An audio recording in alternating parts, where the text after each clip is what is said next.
So what were they eating? Well, they were competing to win a python, and to do so, they had to eat the most live cockroaches out of everyone else. One man named... But it is, guys. It's your boy BlastphamousHD, and you guys have sent me a video of what you tell me is more people dying ceaselessly and foolishly. You guys want to watch the original video? The link's in the description down below. It is by World List. Let's do this. Number 8. Whether it's beards, mustaches, goatees, or the groovy beloved sideburns, people have been rocking facial hair for thousands of years.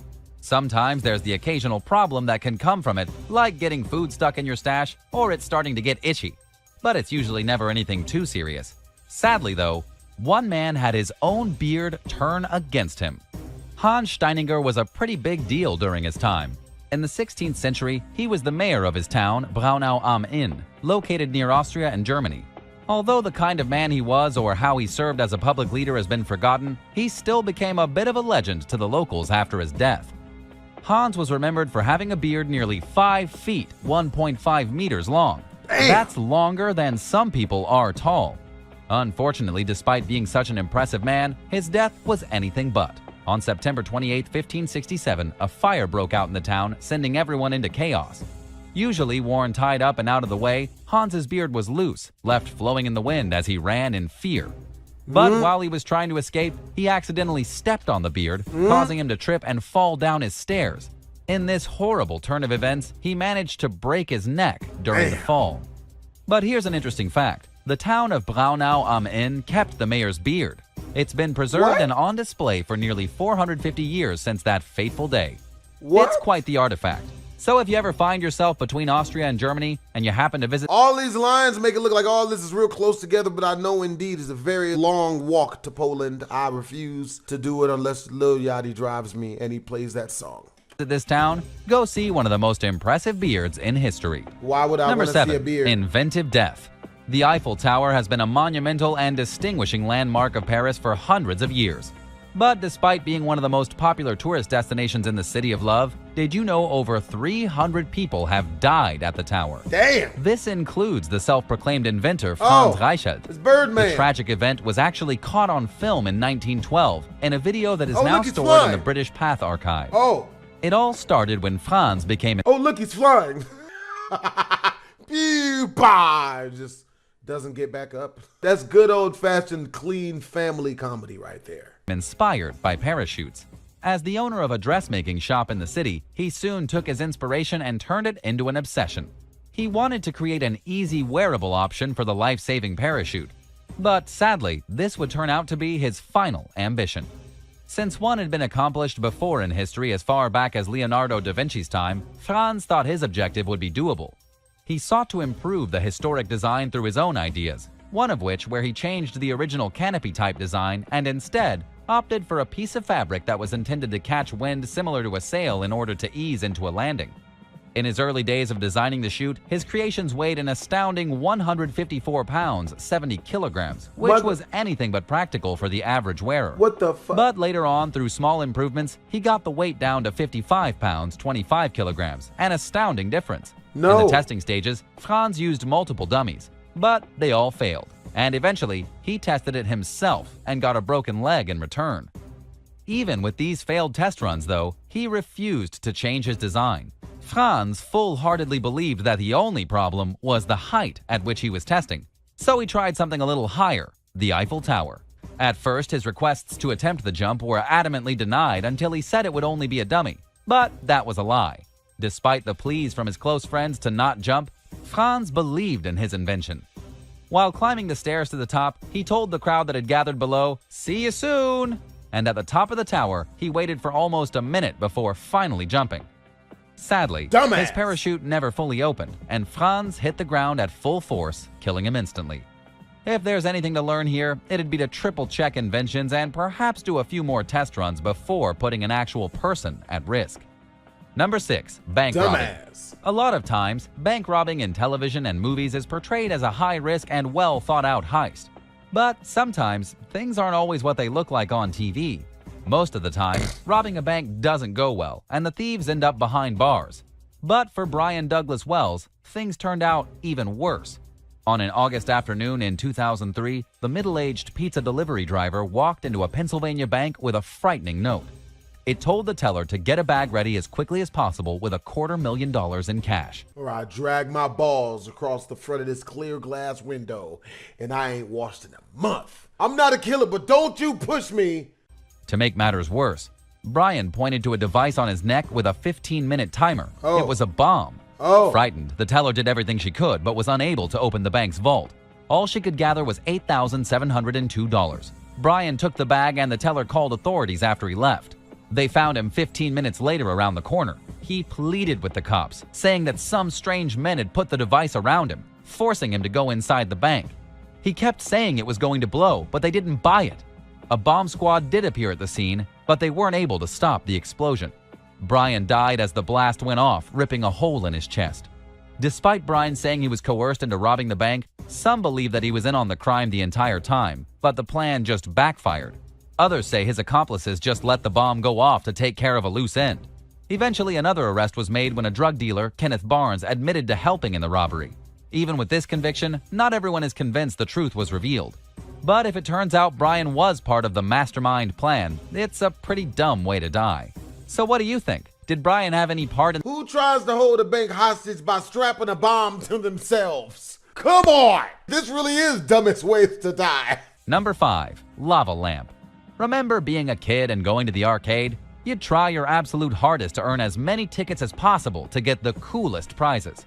And almost always, one of those prizes was a lava lamp. Always. As a kid, it seemed like the coolest thing imaginable and everyone wanted one. Love a lava lamp. Well, as an adult, you're free to just buy one whenever you want. And that's exactly what a man from Washington did. You'd think as a 24-year-old grown-up, Philip Quinn would have had some common sense, right? Well, wrong. In fact, he for some reason thought it was a good idea to put his lava lamp on the stove while it was on. What's the worst that could happen? Maybe the stuff inside the lamp started to boil, or it just melted. Nope. At the extreme temperature it reached, the glass got so hot that the pressure built up, causing the whole thing to explode. Quinn was standing close by and a sharp piece of glass blew into his heart during the blast. Damn. You'd never think something like this could happen, but it did. His parents found his body later on. Philip died all alone in his trailer home, and the only reason they came to check on him was because his girlfriend called them worried after not hearing from him for a while. After his body was examined, they determined that the shard didn't kill Philip instantly. He was able to make his way into his room before dying of blood loss. Surprisingly, he wasn't intoxicated or under the influence of any drug. He just wanted to see what would happen to the lava lamp. Was just a dumbass. So to everyone watching, learn from Philip's mistake, and next time you want to try something questionable, just Google it first. Number 4. German Shepherd. Almost everyone loves dogs. They're cute, cuddly, and loyal, and make the perfect pets. But some people like these animals way too much. Some poor dogs are abused by people seeking out ways to satisfy their own sick form of self-pleasure. One of these abusers was a woman from Ireland that likely got karmic justice for her absurd actions. A man named Sean McDonnell met the unnamed woman online after she'd reached out to him to have sexual intercourse with his dog. She traveled all the way from her home to Britain in order to do the deed and have Sean film the entire encounter to post on some pretty disturbing pornographic websites. What? But something went wrong after she was done. Apparently, the 43-year-old lady had an allergic reaction to something in the dog's sperm. When her death went public and Sean's participation in the ordeal came to light, he lost his day job and his family broke off all contact. And let's be honest, this is a terrible thing to do to an animal. He was sent to court for the whole ordeal, and the judge in charge of his case was so shocked by his actions that he put Sean on a public sex offenders list and made him go to court-ordered counseling sessions. That's it? Number 3. That's it? He needs to have his whole genitalia repossessed. He is not of proper intelligence level to be operating his own ding-dong. They need to take it, put it on the shelf somewhere. He shouldn't be using it. Good Lord, man. Is it bad that I want to see what the female look like, though? 3. Cockroach. Food competitions and cooking shows are insanely popular. Whether you're just watching the event or participating yourself, they're usually safe environments to just relax and have a little fun. Challenges can include all kinds of food from hot dogs to pastries to insanely spicy foods and more. One of these contests took place in Deerfield Beach, Florida. The competition was being held at a local drugstore, and there were about 30 contestants in the running. So what were they eating? Well, they were competing to win a python, and to do so, they had to eat the most live cockroaches out of everyone else. One man named Edward Archbold was set on winning the snake for one of his friends, so he took on the challenge, thinking it would be harmless fun. But after shoving dozens and dozens of crawling insects into his mouth, Edward began to choke. Eventually, he died due to asphyxiation and the amount of cockroaches in his body. The insect parts had blocked the oxygen from being able to enter his lungs. The owner of the pet shop and everyone who witnessed Edward's death were shocked and horrified. Even though he died, Edward did sign a disclaimer before participating in the competition, so no blame fell on the shop. It is definitely one of the dumbest yet tragic ways to die that we've ever heard of. Number 2. Crashing cows. Imagine going to sleep just like any other night, only this time you never wake up. For many, that sounds like the ideal and most peaceful way to die. But what if it wasn't so peaceful? A man named João Maria de Souza was sleeping one night at his home in Brazil when out of nowhere a cow fell through his bedroom roof and crushed him. He didn't die instantly, but he did eventually bleed out due to the incident. The 3,000-pound, 1,360-kilogram cow fell from 8 feet, 2.4 meters high onto João. Oh, yeah. Apparently, the animal had recently escaped from a farm that was close by. João's house was right against a hill, so that the cow must have gotten onto his roof somehow. João's wife quickly took him to the hospital to try and fix him up, but he bled out from the cow-related injuries. His family was devastated. João was a loving husband, brother, and son, and no one could have predicted something like this. The owner of the cow is yet to be discovered, but it's very possible that, if caught, he could go to court because of the death his cow caused. Just always remember to tell the people in your life you love them, because before you know it, they might be hit by a cow falling from the sky. And it does make you wonder, what happened to the cow after this incident? Number 1. Gun safety. There are many gun owners in the United States of America, and most of them that acquire weapons legally are required to attend mandatory safety classes in order to get a permit to allow them to have a gun in the first place. An older man named Glenn Seymour went through all of these steps as a reasonable gun owner should, but while attending one of the classes, something happened. He got a little cocky and decided to try out a technique that he hadn't practiced before, and it went very, very wrong.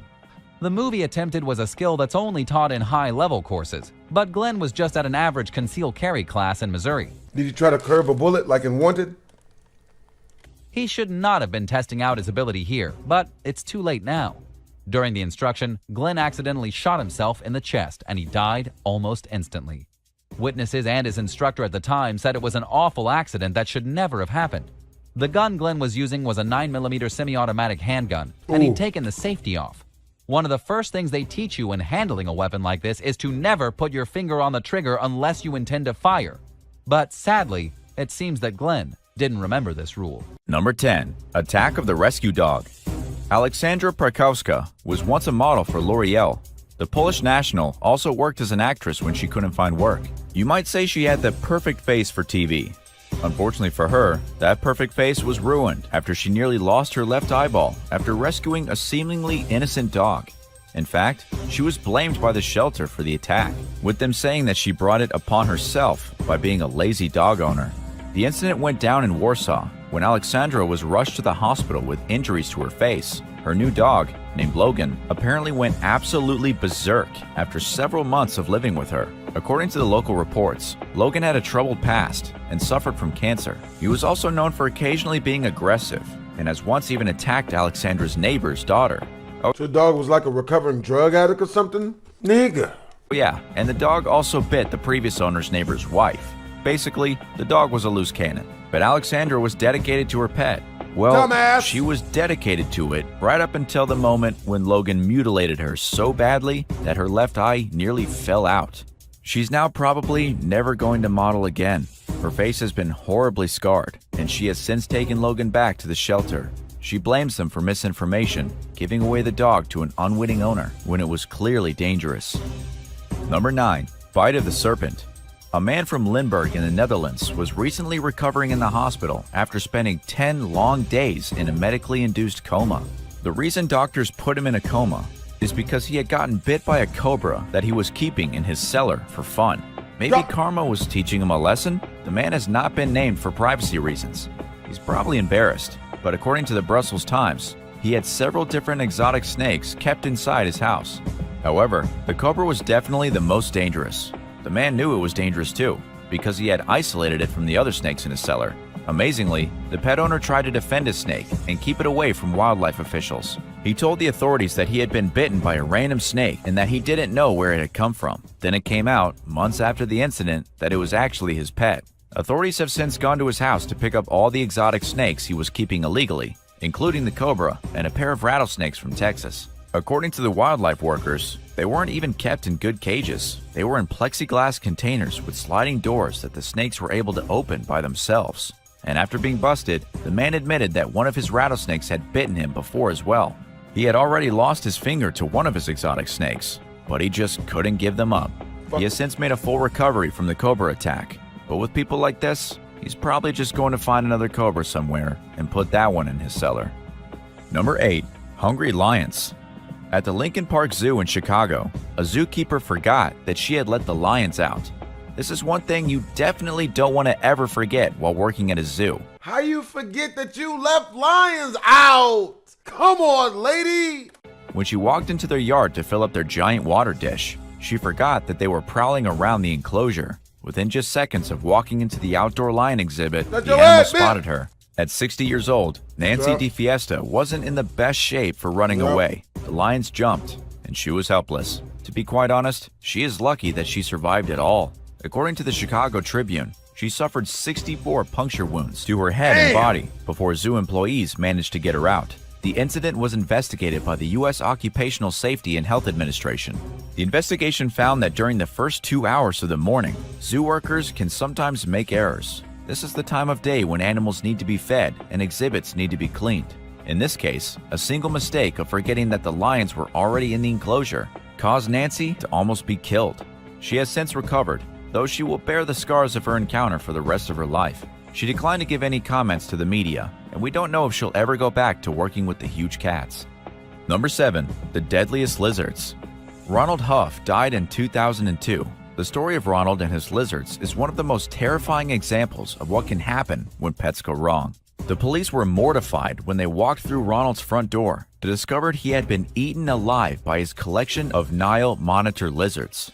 In fact, when the police showed up, the 7 reptiles were in the process of feasting on his corpse.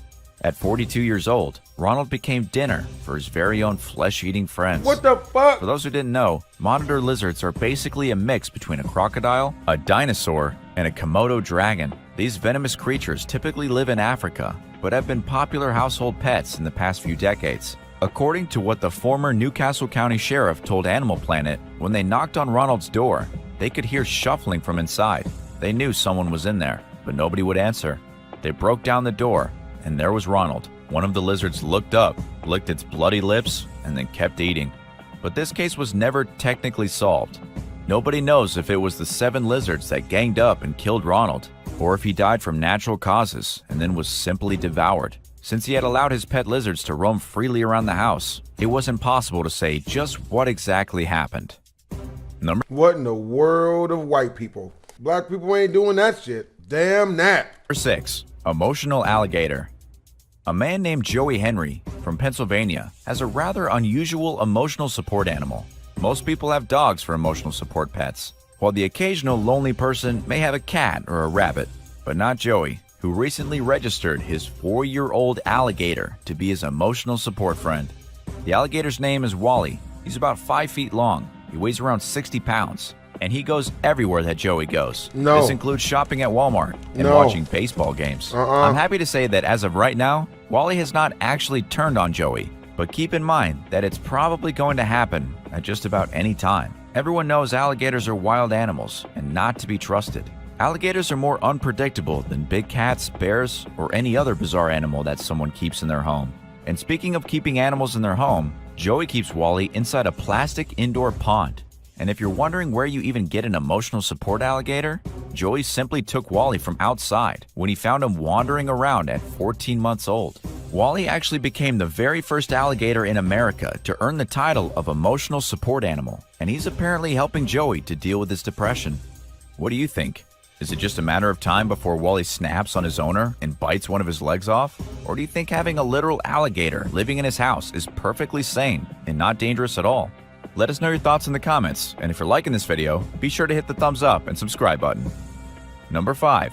He gonna be on World Star Hip Hop within 3 months. Bad news bear. Kellyanne Waltz has a captive black bear that she keeps with her husband. This beastly bear was 350 pounds, living at Kelly's home. No. She and her husband kept it in a cage, but it was still thought as a member of the family. Kelly's husband happened to be an exotic pet dealer operating in Pennsylvania with an expired license.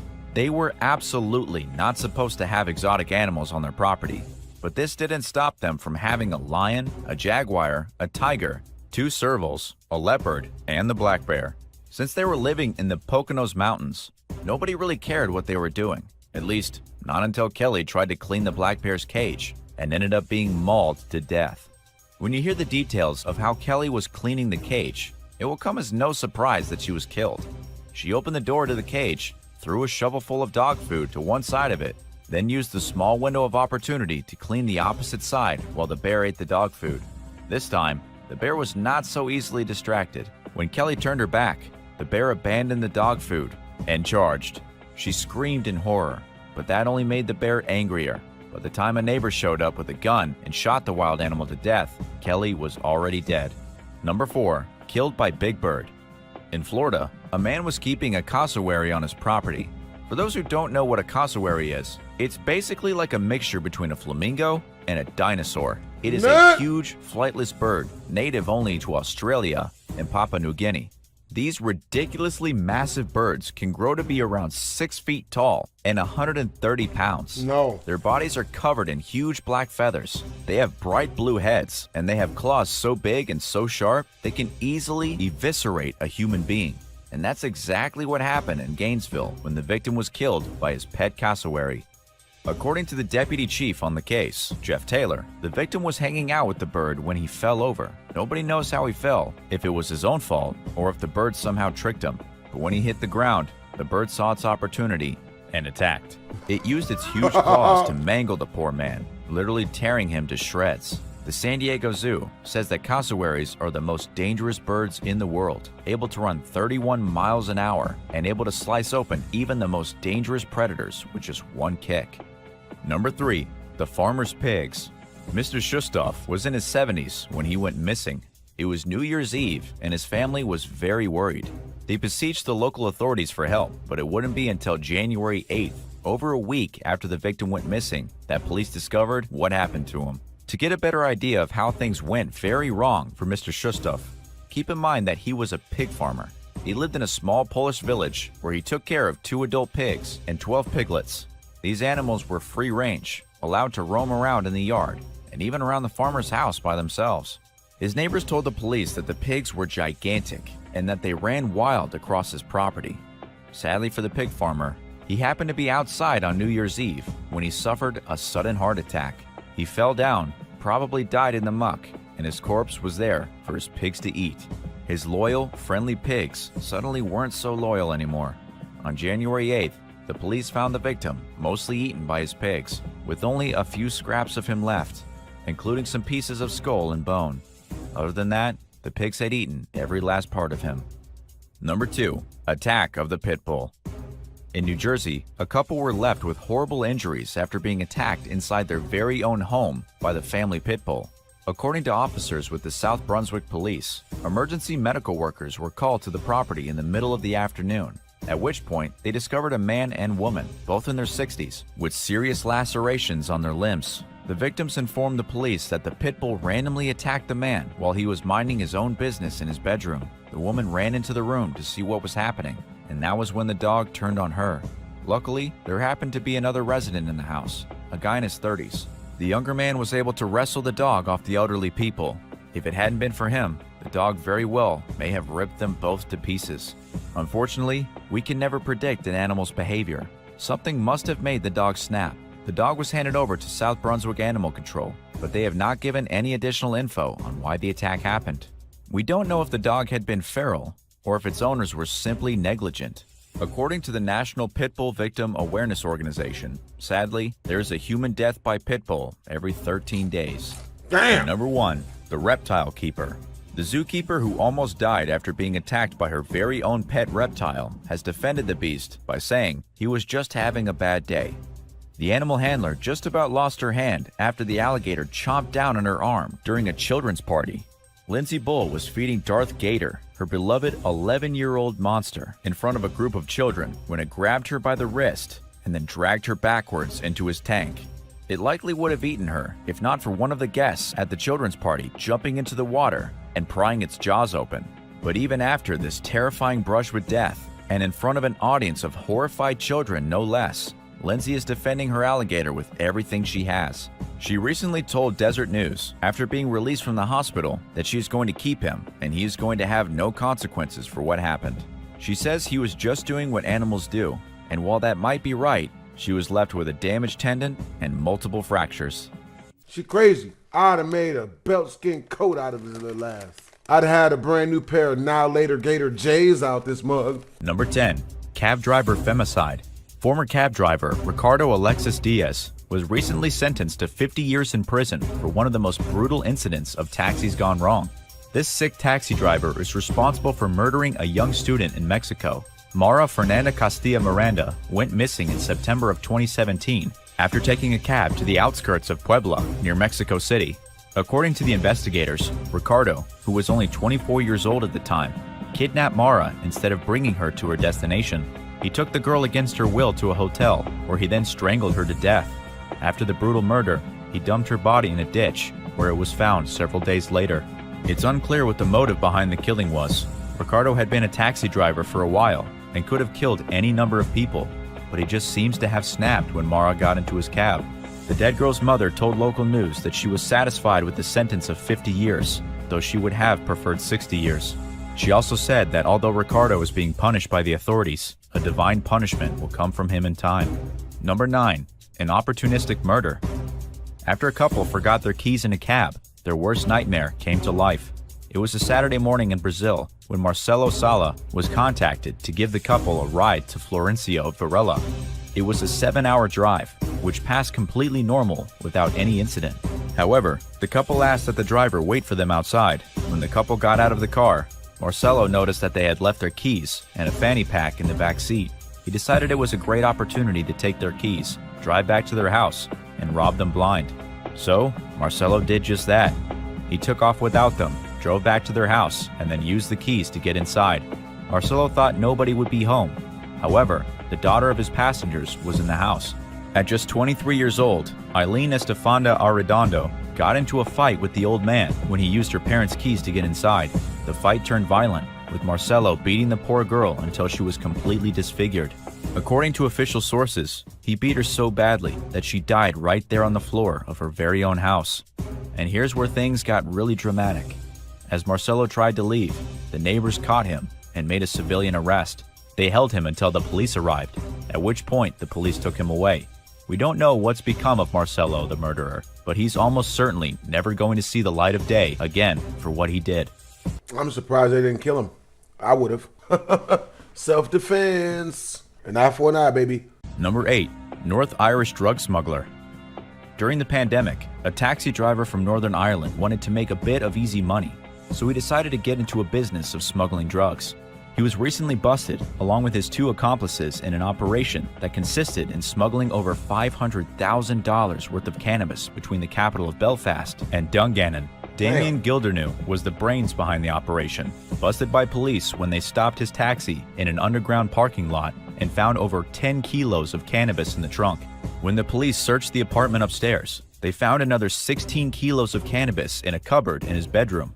The weed was vacuum sealed in plastic bags, ready for distribution. In total, that's almost 60 pounds of pot. The arrest came following a long investigation in which the police watched surveillance footage outside the apartment where Gildernew was busted. The police saw that he was going to and from the apartment at random times, suggesting he was moving drugs. As it turns out, he was a regular courier hauling weed between one city and another, but he was only getting paid around $200 each journey. The money from the pot didn't actually go to him. He was simply getting paid to move it. It wasn't a very lucrative operation and proved to be significantly more trouble than it was worth. Number 7. Taxi battering ram. In Hong Kong, a taxi was used like a battering ram when it crashed into a pedestrian island, killing 1 and injuring almost 10. The crash was an accident. The taxi driver never actually intended to kill anyone. Instead, he was just old and driving dangerously. According to the local Hong Kong police, The driver was 63 years old at the time and had since been arrested for dangerous driving. The incident occurred on Tai Po Road when he seemingly lost control of his cab and smashed into the pedestrian island where people were waiting to cross the street. After the impact, a pregnant woman was left trapped underneath his ruined taxi. Luckily, some good Samaritans rushed into the street and worked together to lift the taxi off the pregnant woman, saving her from certain death. Among the victims rushed to the hospital was an elderly woman and a 4-year-old boy. Another woman was unconscious and had to be carried to the nearest hospital, while another 3 victims were rushed to the hospital, but not in serious condition. As for the person who died following the brutal crash, they have yet to be identified by the authorities. So far as we know, the person died immediately after getting run over by the rogue taxi. Number 6. Taxi Killer. Christopher Halliwell is a maniac murderer who used to drive a cab in York, England. He was actually in jail, serving a life sentence for killing Sean O'Callaghan back in 2011, when he was charged with yet another murder from 2003 of Becky Godden. But the real horror story is that since then, Christopher has confessed to even more mysterious killings that would make him one of the worst serial killers in English history. But to understand the taxi killer a bit better, let's back up to before he was arrested. At 52 years old, Christopher was living with his partner and his 3 daughters. Fellow taxi driver Neil Barnett described Christopher as a really nice guy and a totally normal person. But what his friends, coworkers, and family didn't know was that Christopher had a dark side. He was secretly using prostitutes in his spare time. He was getting rough and weird, with some of them being forced to call for help. His nightly activities came to a grinding halt when he was directly connected to the murder of Sean O'Callaghan. But he has also been linked to the disappearance of a girl named Claudia Lawrence. Even more disturbing is that police found a secret trophy trunk filled with women's clothing, about 60 articles in total. 2 of the items were identified, as one belonging to Sean and the other to Becky Godden. The other 58 are still unknown, suggesting Christopher may have killed upwards of 60 women throughout his entire life. Number 5. Road Rage. Taxi driver Adib Ibrahim used his vehicle as a weapon to kill a man named Ralph Bizanet. It was a terrifying case of road rage gone wrong, and the driver has since been sentenced to spend 4 years in prison. How it all started is, quite frankly, a little shocking. The taxi driver had gotten into an unfortunate interaction with Ralph right before the murder. Ralph was riding his longboard when the cab drove a little too close to him. Upset, Ralph yelled at the taxi driver and hit his vehicle with his hand. It wasn't the end of the world, just a light slap against the cab. But the driver became so furious that he swerved his cab into Ralph's path. He lost his temper and tried to run the guy down. During court proceedings, it was found that the driver did indeed use his vehicle as a weapon with the intent of hurting Ralph, not just scaring him. The cab hit the longboarder. He was crushed, his skull cracked like an egg, and he died instantly. Superior Court Justice Robert Clark said the only merciful aspect of the incident is that Ralph had a swift death, though the kid's final moments may have been horrific. Number 4. Crack-dealing taxi driver. A taxi driver has been busted selling crack cocaine to fake passengers. The cabbie drug dealer, named Reese Hearn, was jailed for 3 years. He got caught after an unmarked police car got suspicious of his movements. The officer had witnessed Reese's cab pull up to a bus stop, pick up a lady, drive about 300 yards, then stop and let her out. Thinking it was a bit weird, the officer followed the taxi and pulled him over. Inside the cab, the cop found a stash of about $265 in cash, a phone with messages relating to drug dealing, and 10 pre-packaged bundles of 65% pure crack. There was also a Ziploc bag with 77% pure cocaine. Once Reese knew he was busted, he told officers that he was just trying to make a living. But what a measly living it was. Reese admitted that he only made about $600 in a week, keeping about $200 for himself and giving the rest to his supplier. Number 3. Killed by umbrella. Something terrifying happened in Brooklyn involving a taxi driver and an umbrella. Eyewitnesses told police that a gypsy cab driver by the name of Uro Ama Orji, an immigrant from Nigeria, was savagely attacked by his male passenger and the passenger's female companion as they got out of his cab on Thomas S. Boylan Street. The brutal attack was something straight out of a horror movie. The assailant took his umbrella and jabbed it into the taxi driver's eyeball. His eyes immediately burst open, gushing blood all over the taxi. His foot involuntarily hit the gas. The car sped for about a block, smashed into some parked cars, and the driver slumped over dead. The umbrella hit him so hard in the eye that it pierced his brain and killed him. Fernando Mateo, the head of the New York Federation of Taxi Drivers, said that the method used to kill Mr. Uro was barbaric and unheard of. He said he's seen stabbings and shootings, but never someone getting poked through the eye and into the brain with an umbrella tip. Police have yet to pin down a motive, though they did find the suspect. Shamel Allen, 28 years old, was discovered hiding in the closet of his friend's house by the police. They booked him, threw him in jail, and he has since been charged with manslaughter and a criminal possession of a weapon. He was even picked out of a police lineup, reducing any chance of him getting away with this brutal crime. Number 2. Inappropriate driver. I wish they'd tell us how many years he got, man. He deserved like 60 years for that. A cab driver in Jordan was recently arrested after he got caught watching inappropriate adult videos inside his cab while parked on the street.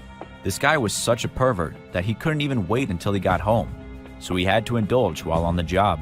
To make matters worse for this guy, he got busted on video by a passerby who uploaded the gruesome sight to social media. The authorities got a hold of the video, launched an investigation, and quickly tracked the guy down and dealt with him. But just wait, because the story gets even more gross. The arrest of the pervert came just days after 2 separate videos were shared on social media in Jordan of 2 different people, both cab drivers, committing indecent acts while alone and driving their vehicles through the city. The lesson here is to maybe stay out of taxis the next time you take a trip to Jordan, as these guys are clearly up to no good. And number 1, cabin in the woods. A taxi driver in Georgia met a gruesome end when she was murdered. Her name was Rosanna Delgado, and she was last seen on surveillance footage in DeKalb County on April 20th. 4 days after she was reported missing, her remains were found burned in a cabin in the woods. Her body had been cut up and the pieces set on fire. The only reason her body was discovered at all was that the police managed to track her phone signal to the site of the murder. The police immediately realized they were dealing with something terrible, so they went and checked through the local surveillance footage of the day Miss Delgado went missing. They found Miss Delgado shopping in a local store with a woman named Megan Colon, who they arrested on suspicion of murder. They have since arrested 4 more people in connection with the killing, with 3 suspects still at large. They have no idea what prompted the horrible crime, and the police are still pretty tight-lipped about the situation because the investigation is ongoing. What we do know is that most of the suspects will probably be charged in connection to the murder, either as murderers themselves or accomplices. Over time, natural selection takes its toll and omits the dumbest people from the gene pool. It's not great news for the people whose head whistles in a crosswind, but for us, it's fantastic, as we can keep entertained by the amusing tales of people with a room temperature IQ who perish due to a lack of intelligence. Let's get to it with more Darwin Award winners. Dance, nigga. White guy.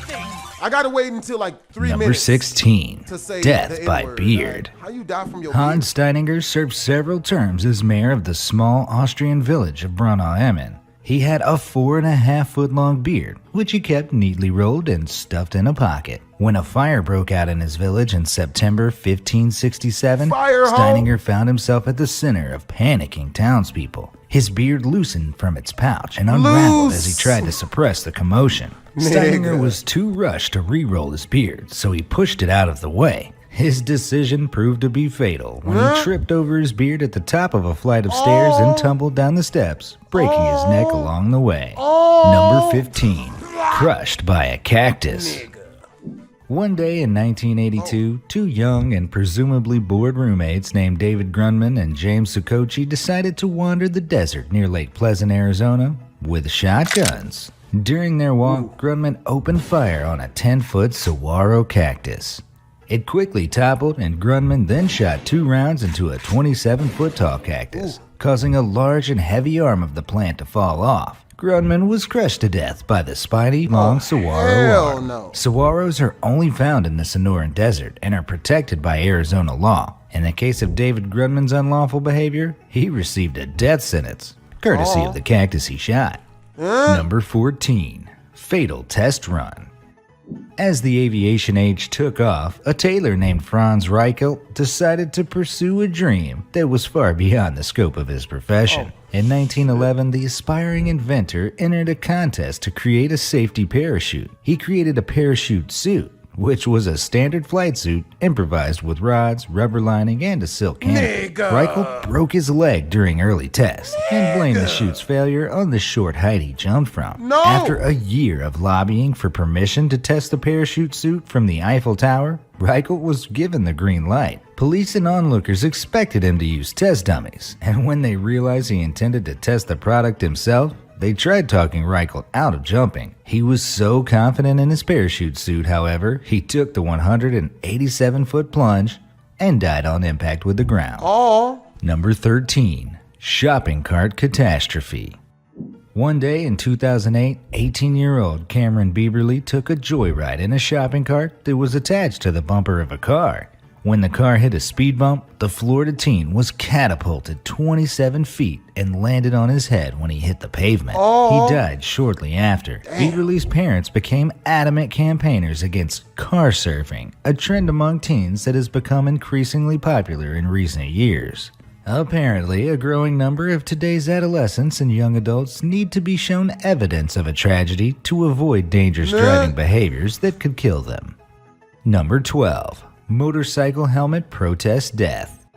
In the summer of 2011, 55-year-old Philip A. Contos attended a protest against New York State's motorcycle helmet requirement. Around 550 motorcycle enthusiasts rode together without their helmets in a show of solidarity against the safety law. During the demonstration, Contos' 1983 Harley-Davidson fishtailed when he hit the brakes and he was thrown over the handlebars. He hit his head on the pavement and was pronounced dead at the hospital. The medical expert who pronounced Contos dead believed he would have undoubtedly survived the accident if he had been wearing a helmet. Abate, the organization that sponsored the ride, maintained their view that motorcyclists should have a choice of whether or not to wear a helmet. Number 11. Multitasking misadventure. 20-year-old Kalita Hicks was driving her 1986 T-Top Monte Carlo along a dark Kentucky highway at 3 a.m. one morning in August 2010. She had a passenger named Thomas May with her, and they decided to switch seats, and apparently saw no need to pull over. As Hicks attempted to climb over the T-top and into the passenger seat, her foot hit the steering wheel, causing the car to veer left. May grabbed the steering wheel and turned it sharply to the right. The swerving caused Hicks to be thrown from the roof of the car. She hit her head on the guardrail as she landed on the pavement. Hicks was flown to the University of Kentucky Medical Center and died during surgery. Number 10. Self-decapitation. In 1995, a group of Polish men decided to measure their masculinity, and evidently their intelligence, or maybe lack thereof, by playing drinking games. One of the competitors amputated the end of his foot using a chainsaw. In an effort to one-up him, 30-year-old farmer Krzysztof Asninski swung the chainsaw toward his neck and cut his own head off. We all know that drinking games usually never lead anywhere good. But when it comes to winning the award for collective inebriated stupidity, this one's a no-brainer. He got that Number 9. Party boat. In 2018, a 21-year-old man decided he needed more attention on the booze cruise he was on in Boston Harbor. So he decided to perform vertical push-ups on the railing of the ferry. The crew ordered him to stop, which he did briefly until they turned their backs. Soon enough, he faltered and toppled overboard. Several life rings were thrown to within several feet of the man, and a crew member got into the water within 5 feet to assist, but he was unable to stay afloat and eventually drowned. Number 8. Self-defenstration. A Toronto attorney named Gary Hoy was incredibly proud of the strength of the windows in his skyscraper. So proud, in fact, that he was known to show off the durability of his 24th floor office windows by throwing himself against them. One day in 1993, he decided to impress some incoming students by body-checking himself against the glass. The first time, the window held, as it always had before. Hoy took another run at the glass, and it popped out of the frame. The lawyer plunged to the pavement below and died from his injuries. Peter Lawers, managing partner of the firm, told a local newspaper that Gary was one of the best and brightest. If that's true, I suggest you hire a different firm. Yeah, that's real. Number 7. DIY death. In 1996, Mark Gleason made a last-ditch effort to quiet his snoring, so his girlfriend, Tracy Lambert, could sleep. Doctors had told Gleason that his snoring, which was caused by sinus problems from a car accident, was incurable, but the Scottish couple were determined to get it under control. After taking a few sleeping pills and drinking some wine, Gleason stuffed tampons into his nostrils. He fell asleep on Lambert's sofa, and the next morning, she discovered his lifeless body. Gleason died from asphyxiation caused by both the tampons and the sleeping pills, which furthered his breathing difficulties. Oh boy. Number 6. Accidentally proving an accident. Oh boy. In an Ohio courtroom in July 1871, lawyer Clement Vallandigham argued that his client Thomas McGeehan was innocent of murder. McGeehan was accused of killing a man named Tom Myers during a bar fight. Vallandigham maintained that Myers accidentally killed himself with his own pistol. To prove it, he used an unloaded gun to demonstrate to the jury how Myers could have done this. That evening, the lawyer set a loaded pistol next to the unloaded one on a table at his hotel. In the process of demonstrating to fellow lawyers how Myers may have shot himself, Vallandigham picked up the loaded gun from the table and shot himself in the abdomen. He was mortally wounded, but his demonstration apparently worked, and McGeehan was acquitted. Number 5. Fatal nutrition. British scientist and nutrition fanatic Basil Brown consumed a gallon of carrot juice daily and 70 million units of vitamin A over the course of 10 days. The combination of toxins produced the same effect on his liver as alcohol, and he died from cirrhosis. When he died, his skin was bright yellow. While some people may not know how dangerous a vitamin A toxicity can be, it's common knowledge that overconsuming anything can lead to disastrous results. That's real, bro. Number 4. Obvious but optional boundaries. In March of 2018, a New Jersey man named Anthony G. headed to his father's house to shovel snow from his driveway. Along the way, Anthony encountered a series of cones warning drivers of a downed wire ahead. He didn't want to waste time on a detour, so he proceeded around the cones. Anthony, who was employed as a New York City electrician and should have been well aware of the hazards of downed wires, paid the ultimate price for his foolishness. When police arrived at the scene, his vehicle was engulfed in flames and he was dead. Number 3. Daredevil Dummy.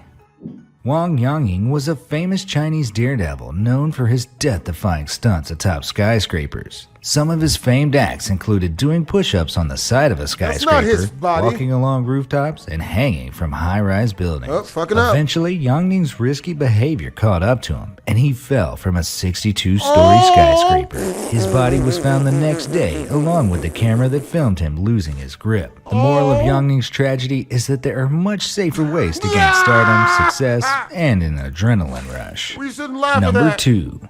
Crushed by car.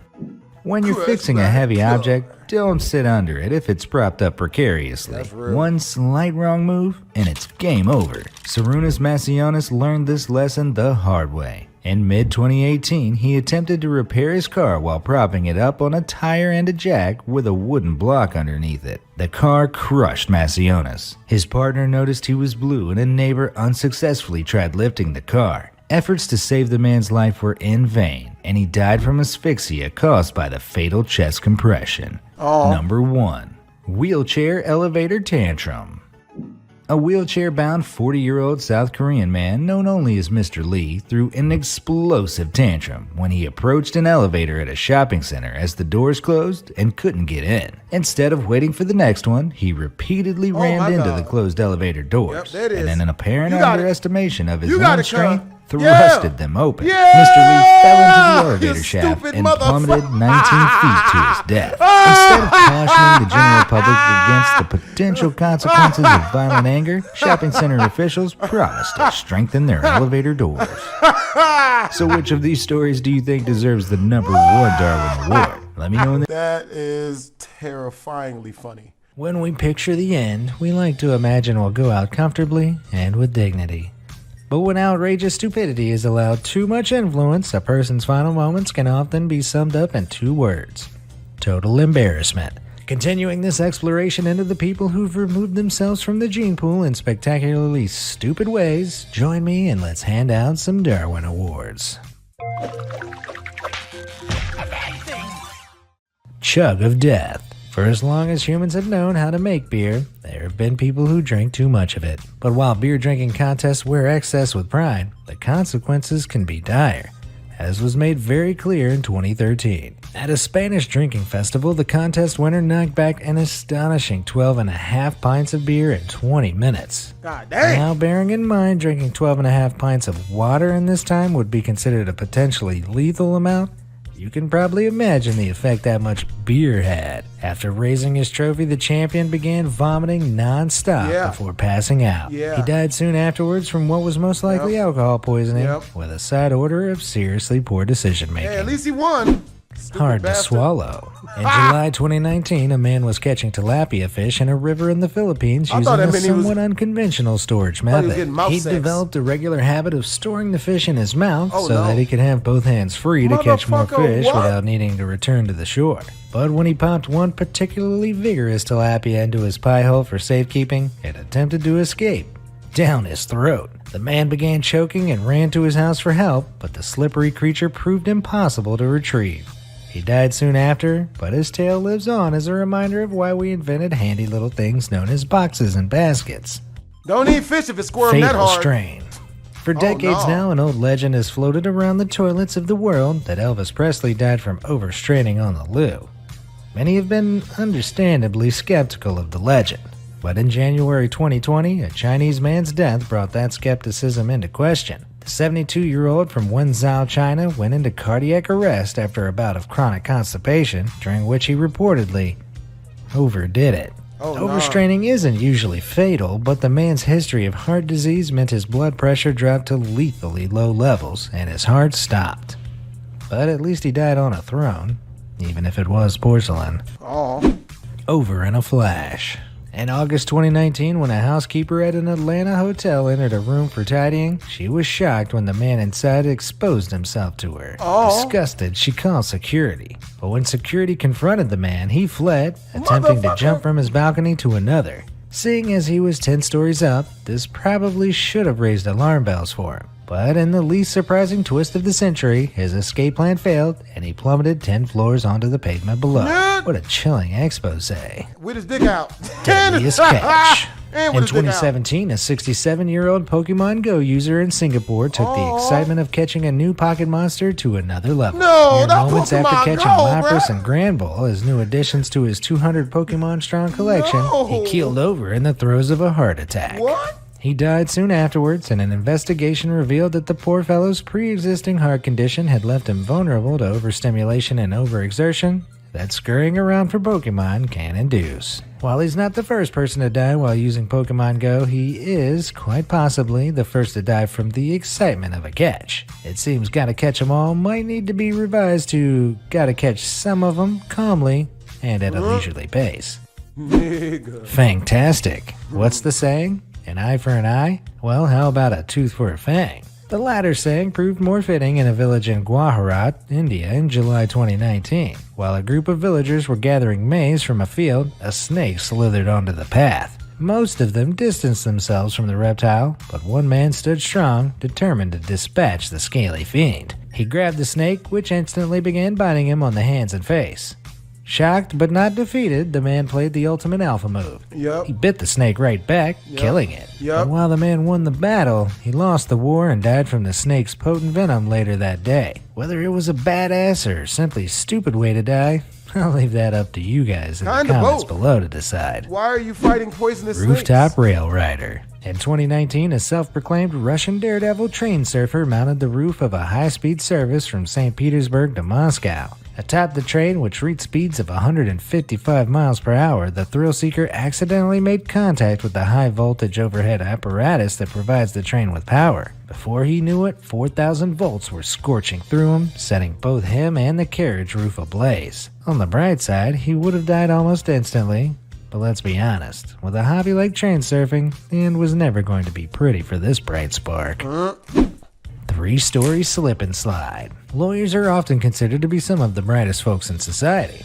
But alcohol has a phenomenal ability to turn book smarts into, ouch, that's smarts. At a private party event at the Brooklyn Museum in 2019, an up-and-coming lawyer had a not-so-bright idea while enjoying the fun and frivolities. For whatever reason, he decided to slide down the banisters of a third-story stairwell with his motor functions notably impaired. In one swift motion, he slipped over the railing and plunged to the ground below. Oh boy. Fall proved fatal and also proved that third-story stairway slip and slides are never a good idea. Never a good idea. Don't do it. Action Woman. Don't even do Action-packed Hollywood blockbusters are great and all, but Is that when Vin people Diesel? try to apply that kind of high-octane activity to their own lives, it not rarely good. ends well. not Unfortunately, a woman from Georgia realized that a little too late in August 2019. The craziest day of her life began at 7:30 a.m. when she stole a truck, which soon ran out of gas. Aw. Shortly after pulling over, a kind stranger stopped to help the stranded woman. A helpful gesture that resulted in the woman stealing the stranger's car. Sounds She about cruised right. off like a maniac, crashing into several vehicles until the car could no longer be driven. With Yep. a newfound taste for auto theft of the grandest kind, she attempted to steal another car. And got shot. She had to abandon the attempt after realizing the car she'd taken had a manual transmission, and she was an automatic kind of gal. With police closing in, the incompetent criminal went for the big finish. She leapt onto a passing semi-truck for a quick escape. Unfortunately, Vin Diesel movies make this type of thing look much easier than it is, and the woman lost her grip, slipping under the trailer and being immediately fatally crushed. For unhinged criminals, reality eventually hits like a truck. Eh? The price of theft. When a man stole a shirt in Puerto Rico in 2019, his hasty attempts to remove the security tag when he got home proved unexpectedly lethal. His tool of choice was a knife, and he decided to try to pop the tag off while still wearing the shirt. This unwise decision resulted in the knife slipping and plunging into his side. Of By the course. time his horrified wife found him, he was already dead. Who would have thought shoplifting could escalate to self-inflicted murder so quickly? Self-inflicted. Story of a lifetime. In this age of rampant obsession with social media, the stupidity of desperate attention seeking is increasingly resulting in utterly idiotic, easily avoidable deaths. Like in Australia in 2019, when a group of young, overly excited women broadcast their antics over Snapchat while driving on the highway. The two passengers could be seen distracting the driver and encouraging her to drive erratically, which she did, intentionally veering into oncoming Oh my traffic. God! The girls all seemed to be having a heck of a laugh at the expense of other drivers. What are these hoes That is until the doing? laughter turned to screams. While the driver was distracted by her passengers, she veered off again into oncoming traffic, this time unintentionally. Seconds later, she crashed head-on with another car. While the people in the other car, as well as her passengers, survived, the girl driving was killed on impact. It's a lesson that really shouldn't need to be said. Don't tempt fate with exceedingly dangerous and dumb behavior. That's real. Especially behind the wheel of a car. That's real.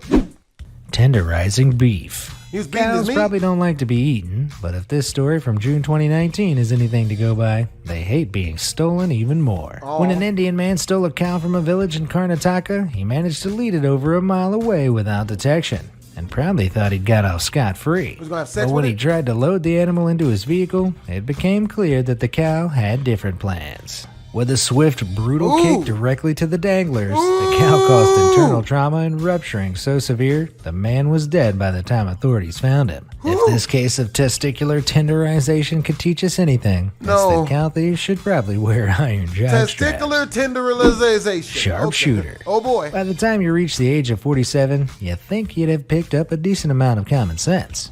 But at a party in 1998, a man proved that notion wrong when he bet that his 47-year-old buddy couldn't shoot a can off his head. Confident in his Oh my abilities, God. the friend took up the bet. He loaded Oh the handgun, my took God. aim, and fired. Oh my I'm God. sure you can put the pieces together of what happened next. Oh my Let's God. just say the man with the can was left distinctly lacking in the face department, while the friend was left facing a murder charge. Oh. Roach dinner. While eating insects is an increasingly common practice around the world, and not inherently stupid, it's hard to deny the underlying idiocy of an insect-eating contest. When one such contest was held at a Florida reptile store in 2012, the grand prize was a mighty python worth $850. One Florida man stepped up to the task with victory on his mind and scoffed down dozens of cockroaches and worms. No. He won, but his No. victory was cut short when he staggered outside, vomiting and struggling to breathe. No. Eventually, he fell to the ground and was taken to the hospital where he was pronounced dead. It wasn't the quality of the insects that killed him. They were bred to regulation standards for consumption. It was the quantity he ate, which, when he started to vomit, came back up and clogged his airways, choking him to death. So remember, If you're going to nom on those cockroaches in your garage, no. limit yourself to a bowlful. No. Railway to heaven. Oh, no. The ultimate example of deadly railway stupidity came at the very end of 2019, combining the equally dumb notions of social media obsession and flagrant disregard for self-preservation. While on a train journey in Mumbai, a young man decided to hop on an unbelievably stupid trend that involves hanging off of moving trains and filming the act. Unfortunately for him, after feeling the breeze on his face for a moment, he soon felt something much harder. Oh boy. A metal girder from a bridge the train passed over smashed him straight back into the carriage with unbelievable force. By the time his friends got him to a hospital, he was DOA. Sure hope it was worth it. Having a blast. It would be dishonest to pretend fatal stupidity is a new thing. No. It's just that with the rapid sharing of information nowadays, we get to hear cases of it more often. But a story from the diary of a First World War soldier may take the cake for one of the most unbelievable acts of deadly dumbness of all time. The soldier recounts the story of a division making their way through enemy land when one of the men finds an unexploded mortar shell. Instead of wisely running as far away as possible, the soldier decided to pick it up and play with it. As others looked on, somehow forgetting the very real danger at hand, they cheered for him to drop it on its nose. And like a good soldier, he did as he was told. He dropped the mortar and it exploded. 25 men were killed and 31 more were wounded. And thanks to this soldier, thousands more people will have suffered facial injuries from face palming with excessive force. Number 19. Airless Airhead. When a Brazilian farmer discovered a beehive on his property in 2002, he knew precisely two things. Bees can sting, and they need to be removed with fire. No one knows why he decided that fire was his best option. All we do know is that he fashioned a makeshift helmet from a plastic bag to save himself from both the smoke and the bee stings. Wow. But besides all his careful planning, he didn't bother to think that he might have to breathe, and failed to poke air holes into the plastic bag. When he didn't return home, his wife set out to find him and soon discovered him suffocated beneath the beehive. He was untouched by the bees though. Number 18. Chimney Grenade. One afternoon in 2005, Marco decided to clean the chimney in his workshop, but when he tried to use a simple broom, he realized it was too small for the job. Clearly, he had to improvise. He decided what he needed was a chain to pull the broom through the chimney and a heavy object to weigh it down. Looking in his workshop, he thought he'd found the perfect thing: a grenade. All he had to do now was weld it to the broom and chain. Except he failed to think about what could happen as he switched on his welding equipment. As soon as the flame met the grenade, it exploded, killing him instantly. The chimney, however, was left completely untouched by the blast. Number 17. Behind Enema Lines. Texas shop owner Michael was an alcoholic, but not an ordinary one. Due to a painful throat condition, he couldn't drink through his mouth. This meant he had to find other ways to consume his liquor, and his wife said he soon became addicted to enemas. This popular method is far more dangerous, as alcohol is absorbed directly through the capillaries in the rectum. So one night he wanted to get blind drunk and decided the only way to do it was to pour 100 fluid ounces of sherry up his rear end. What he didn't know was that after he'd passed out, the alcohol kept absorbing and he was dead by the morning. The toxicology report stated he had a blood alcohol level of 0.47%, meaning he'd pretty much embalmed himself. Number 16. Parking brake fail. When we're constantly reminded to recycle, plastic bags can be a source of annoyance. So when a 58-year-old Australian woman was driving to the grocery store and thought she'd forgotten her plastic bags, she promptly stopped her car to check the trunk. If only she was more worried about her parking than she was about her grocery bags, she would have remembered to put the handbrake on. As she checked the trunk, the car began rolling backwards, crushing her to death. Somehow she managed to run herself over.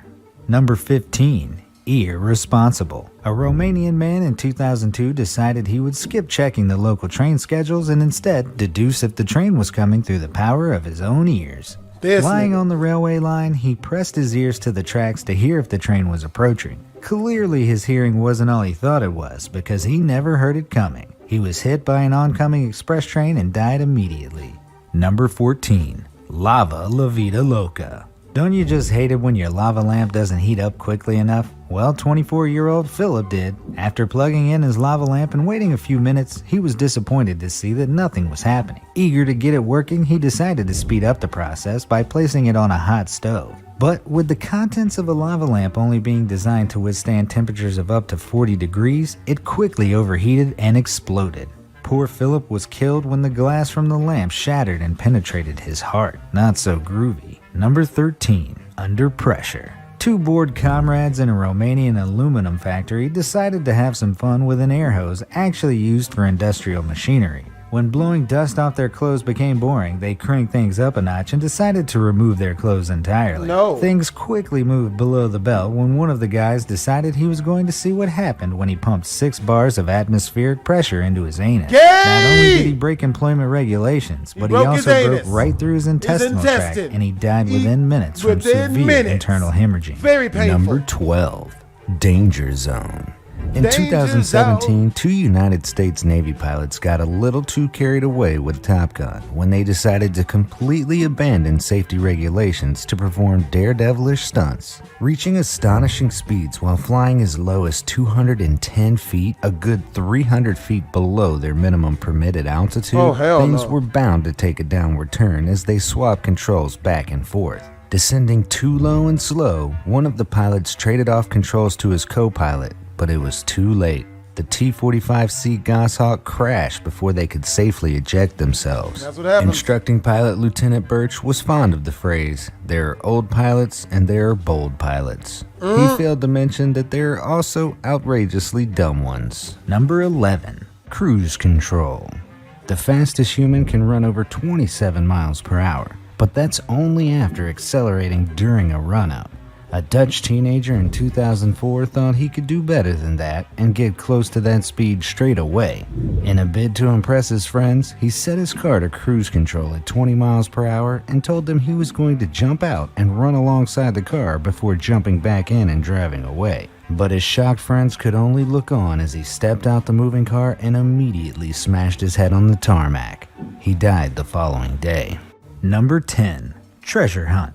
Described as the world's largest treasure hunt, the geocaching app allows people to follow online clues and find small treasure boxes, known as geocaches, hidden in their area. Sounds like harmless fun until someone decides to head down a flooded waterway in search of trinkets. When meteorologists warned the Czech Republic of impending rainstorms, most people paid attention, but not this group of geocachers who thought it would be clever to climb into an underground waterworks tunnel. Although 2 members of the group survived, 2 others were swept away, with 1 young man still reported missing. Number 9. Dying for a smoke. Nobody likes long bus journeys. They're cramped and boring, not to mention you're basically sharing a tin can with dozens of strangers and their farts. One Scottish woman especially hated the idea of spending 12 hours stuck on a coach from Glasgow to London without a cigarette. Passengers reported that she grew increasingly agitated and watched in horror as she began throwing herself at the passenger door. The bus was traveling at 60 miles per hour when she tumbled out into the road before falling under the wheels of the bus. Smoking really does kill. Number 8. Footrest. Most people go to the movies to see the drama unfold on the screen, not beside them. When a local man booked tickets in the VIP area of the cinema complex, he was hoping for a good time. What he got instead was a ticket to the Darwin Awards. After dropping his phone beneath his seat, he tried to retrieve it, only to get his head wedged inside the footrest. If this wasn't bad enough, he then suffered a cardiac arrest and died in hospital. Number 7. Victoria Falls. 50-year-old Michael was a clever man. Not only was he a college headmaster, he was also a respected geography lecturer on the conferences circuit. While on a trip to the Victoria Falls Bridge, he was happily taking photos of his girlfriend when he dropped his glasses over the edge. Thinking he wouldn't be able to enjoy the view of the glorious Victoria Falls without them, he tried to retrieve them, only to fall 40 feet to his death. No. Number 6. Killer whalebone. This historic entry into the Darwin Awards sees another clever man, founding father of the USA, Governor Morris, come to an untimely end through an eye-watering DIY medical procedure. When Morris began suffering from a blockage in his urethra, he took matters into his own hands. Inserting a whalebone into his urethra, all he managed to do was give himself a deadly infection. He died November 6, 1816, probably feeling pretty sad. Number 5. Distracted driver. 58-year-old Clifford Jones was driving without a seatbelt. He was also driving without pants. When a regular drive just wasn't interesting enough, he decided to watch a bit of adult content on his phone and have some fun. If only he'd kept his hands on the wheel. With the blood rushing away from his head, he grew increasingly distracted and lost control of his car. As it crashed, he hurtled through the sunroof and died on impact. Number 4. Posing with a grenade. Dumbass. Faking a smile, posing with angry animals, posing with a primed grenade. All things people will do for attention online. Yes, you heard me right. In 2017, Alexander Sasha Chechik from Russia pulled the pin out of a hand grenade while in his car and posted photographs of himself holding it to his girlfriend, probably as a way to show off his balls of brainless steel. A source who spoke to the Russian news service reporting the incident said, "The guy didn't manage to insert the hand grenade pin back in. The pin is the safety mechanism. It's the lever on the side of the firing mechanism that activates the grenade when released. However, it's still not worth risking it by removing the pin." Police categorized his death as an accident and not suicide, as they believed he thought it wouldn't explode as long as he didn't throw it. Number 3. Bear selfie. Prabhu Bhattara from India was on his way home from a wedding when he spotted a black bear. Seeing this as a great photo opportunity, he got close to the bear and attempted to take a selfie with it. As he did, the bear mauled him. He died shortly after due to his injuries. My advice, stay far away from bears. They may be cute, but if you photograph them at an angle that makes them look fat, it's game over. Number 2. Sawing into a grenade. 2 pathologists at a German symposium dinner told the tale of a man who stumbled across a World War II grenade.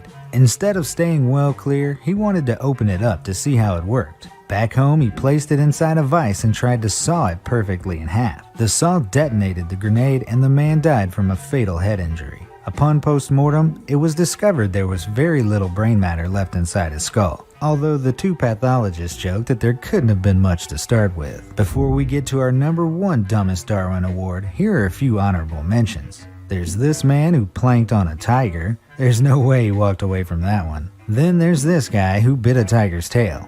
Wait, is that the same guy? Poor tiger. Oh, and this woman who got something stuck in her handgun. Nice. Okay, so back to the final award in our countdown. Number 1. Smoking Hot. Gary Banning from North Carolina was at his friend's house when he spotted a mysterious jar of tasty-looking liquid. Assuming it was hot sauce and without bothering to check, he flipped off the lid and started to drink it, but he soon discovered it wasn't hot sauce at all, but a jar of gasoline. The shock of chugging gasoline was too much for Gary, so he spat it out, then tried to calm down with a cigarette. As soon as he lit it, he caught fire and died the next day from his injuries. So which of these... Homie gonna drink gasoline, then have the nerve to light a cigarette. If any of you guys have passed away like that, do me a favor, don't tell anybody you know me. Nobody can know that I know you.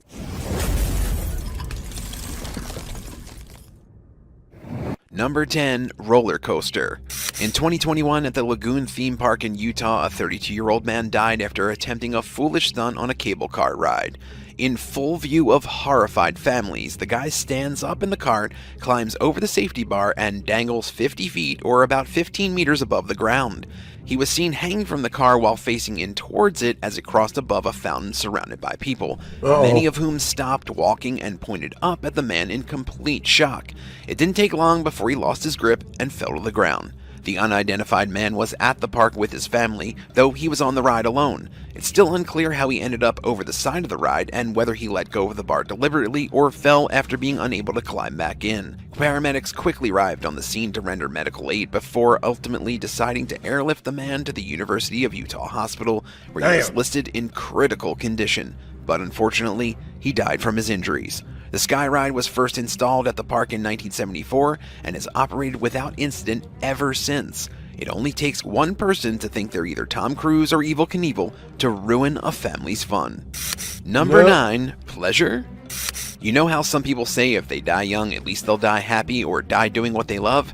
Well, in this next story, it's like that. Sort of. In 2015, a healthy 31-year-old British woman suffered a heart attack and died while using a sex toy. Yup, you heard that right. Friends of Nicola Payton found her dead in her bed at her home in Chichester, England. She was discovered with a vibrator by her side and a pornographic video playing on her laptop. Everyone that knew her said that she seemed fit and well, even up to the date before her death. Completely ruined the uterus. Good Lord, man. You know how it is nowadays, man. Females, they trying to get their shit beaten down. Ain't none of that love-making bullshit. They're trying to get that shit killed. Pathologist Dr. Richard Jones found no abnormalities in her organs. Quote, "There is nothing in the heart which I can find to explain why Nicola died suddenly, but I suspect it does represent a sudden cardiac arrest. In Nicola's case, there is another potential trigger, and that is an increase in heart rate or blood pressure because of physical or emotional arousal.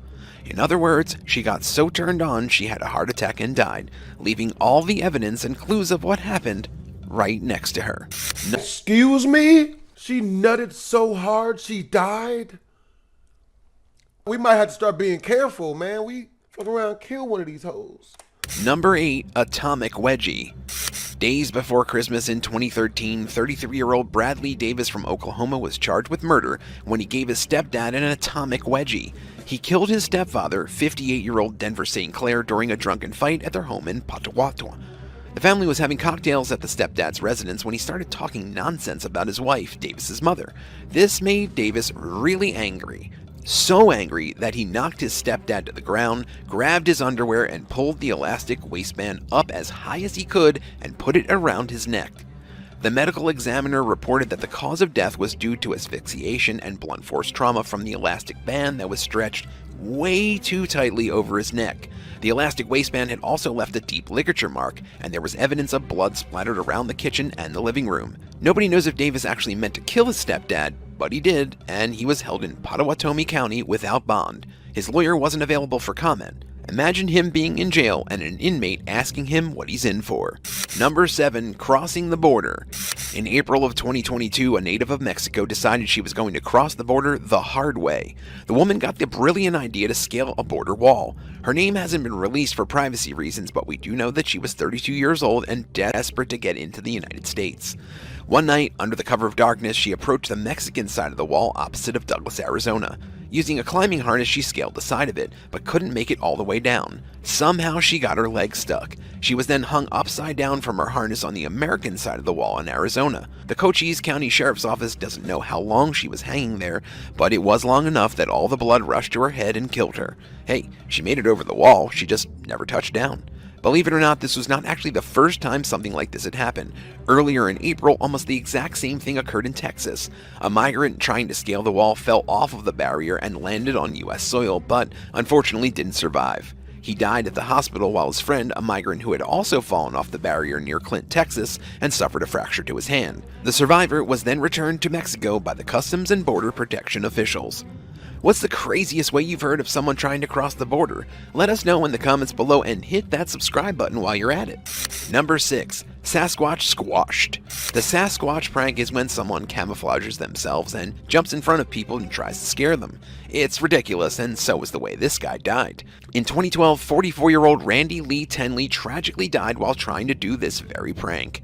According to the Montana Highway Patrol, Tenley was walking in the right-hand lane of US Highway 91 when he was hit by a car. Probably in shock by what just happened, he laid injured in the road. Then, bam, a second car hit him. The impact left Tenley dead at the scene. At the time of the incident, the police mentioned that Tenley was wearing a ghillie suit, a full-body camouflage military uniform. The suit is designed to make a person seamlessly blend into their surroundings, not exactly something you want to be wearing on a busy highway. That fateful day, Tenley woke up and chose to prank. He put on his suit and wanted to make people believe they were seeing Bigfoot. The police found out his motive after talking with his friends. Although Tenley's prank ended miserably, this wasn't the first time the Sasquatch bamboozle made the headlines. In 2008, a Georgian man thought he found Sasquatch remains, but it turns out that he found a rubber Sasquatch costume smeared with roadkill. Another sighting was reported in Manitoba Provincial Park, but the unknown hairy beast he thought he saw was actually just a teenager wearing a silly gorilla mask. Number 5. Self-service car wash. In April of 2022, a man in Southern California was killed in an apparent freak accident at a car wash when he got trapped between his vehicle and the machinery. 56-year-old Rene Tacte-Jamay went to get his car cleaned at the That nigga got washed to death. Disrespectful way to die.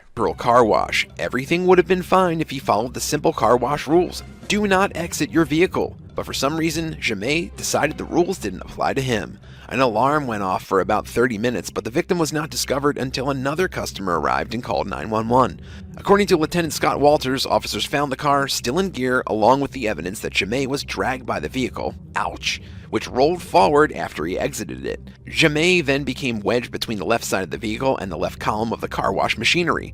Police freed the man and administered CPR, but he was barely hanging on. He was taken to the hospital where he died a short time later. Investigators are looking through surveillance footage to determine exactly what happened at the self-service business, where people drive forward and stop when prompted by lights and signs.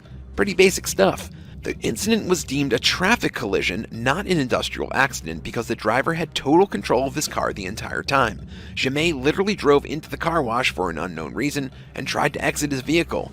Failure to follow these rules cost him his life. Damn. Number 4, recycled. When someone imagines a good place to take a nap, it's not usually inside of a recycling dumpster. But in April of 2022, just after 6 o'clock in the morning on a Tuesday, a man in British Columbia, Canada, decided just that. According to the local Penticton police, the 52-year-old man had been sleeping in an unlocked recycling dumpster when the truck came in to take out the trash. The recycling truck did what it's supposed to do. It scooped up the bin and then dumped the recycling directly into the truck's compactor. They didn't check to see if anyone was asleep inside of it, because why would there be? The next following moments must have been truly terrifying for the man in the back. The driver of the recycling truck heard a scream from the back, but by then it was too late. The sleeping man had woken up in a smelly pit of doom and was literally crushed to death. The driver called 911 and stopped immediately, but there was nothing anyone could do to save the man. He simply chose the worst possible place to take a nap. Number 3, hair dye. In 2011, 17-year-old Tabitha McCord died in one of the most shocking ways imaginable. She was at her friend's house, Heather Goodhall, for a girls' night. The besties were hanging out, munching on snacks, watching The X Factor, and dyeing their hair. Tabitha was a typical teenage girl, always trying to keep up with trends and appearances, and she often dyed her hair different colors to achieve new looks. The hair dye had only been on her head for about 20 minutes when Heather heard her friend making noises that sounded very uncomfortable. Tabitha got up and ran to the bathroom. A few minutes later, she came back into the room and started frantically pulling the foils from her hair. Heather said in an interview she started shouting, "No, no," and my mom's boyfriend held her and tried to calm her down. It was really scary. Her eyes started going all funny, and then she started being sick. She just looked like a rag doll, limp, just lying there. Tabitha was taken to the hospital, but died shortly after. Police said the death was unexplained and an examination would be carried out. A chemical called p-phenylenediamine was reportedly suggested as a possible cause for the sudden reaction.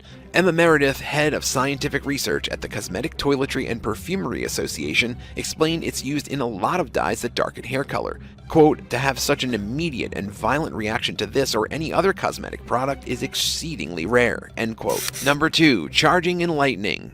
In 2021, Raja Ferreira de Oliveira was charging her phone when the unthinkable happened. It was a stormy Sunday in Brazil, and Raja was at home staying dry from all the rain. Her phone battery was dwindling as she scrolled through social media, so she plugged it into the wall and sat back to continue scrolling. What she hadn't anticipated was that a lightning bolt would shoot down from the cloudy sky and strike her house.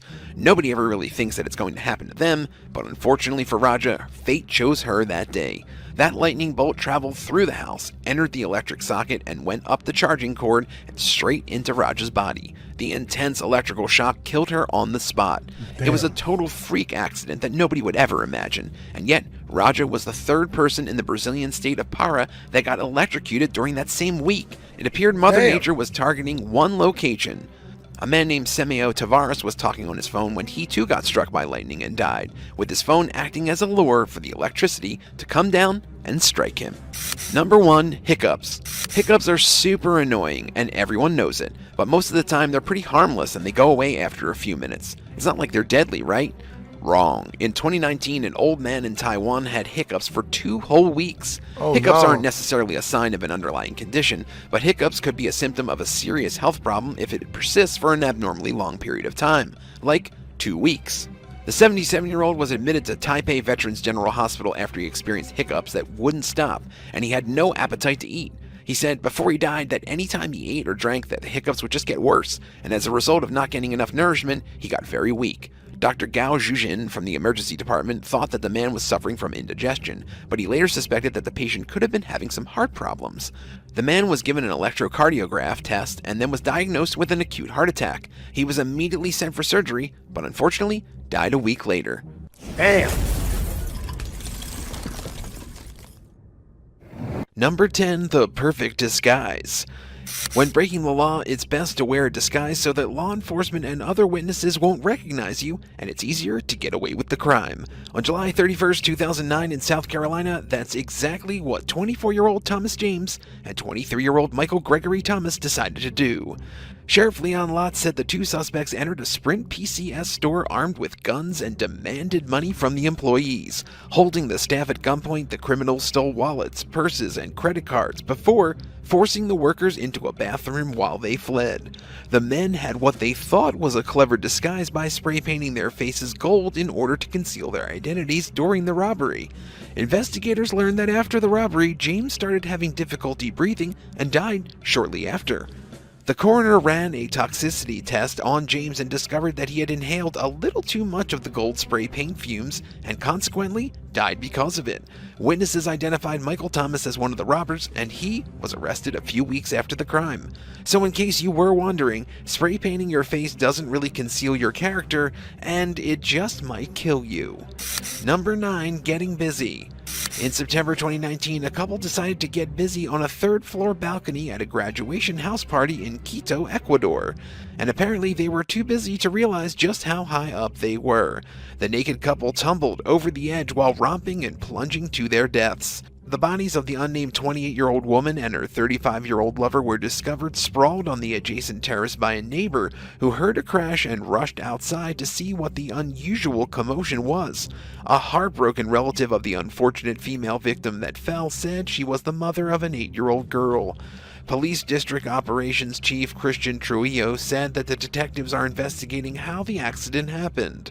But reports from local media suggest that the passionate couple were simply unaware of the height of the balcony wall and its secureness and toppled over it while having sex. Number 8, buried alive.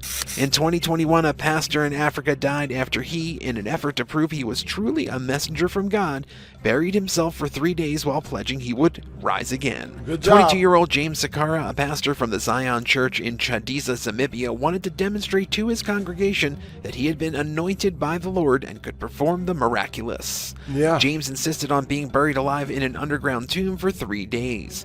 Though his followers were skeptical, he managed to convince a couple members with his scheme. He had them bind his hands and bury him 3 feet or just about a meter under the dirt. Obvious to most, the pastor's theological knowledge was significantly lacking. Before he attempted his resurrection, he even quoted Jesus' instructions at the Last Supper, quote, "Do this in remembrance of me," and insisted it referred to being buried and resurrected, not about taking communion. 3 days later, congregation members dug him up and found a dead corpse.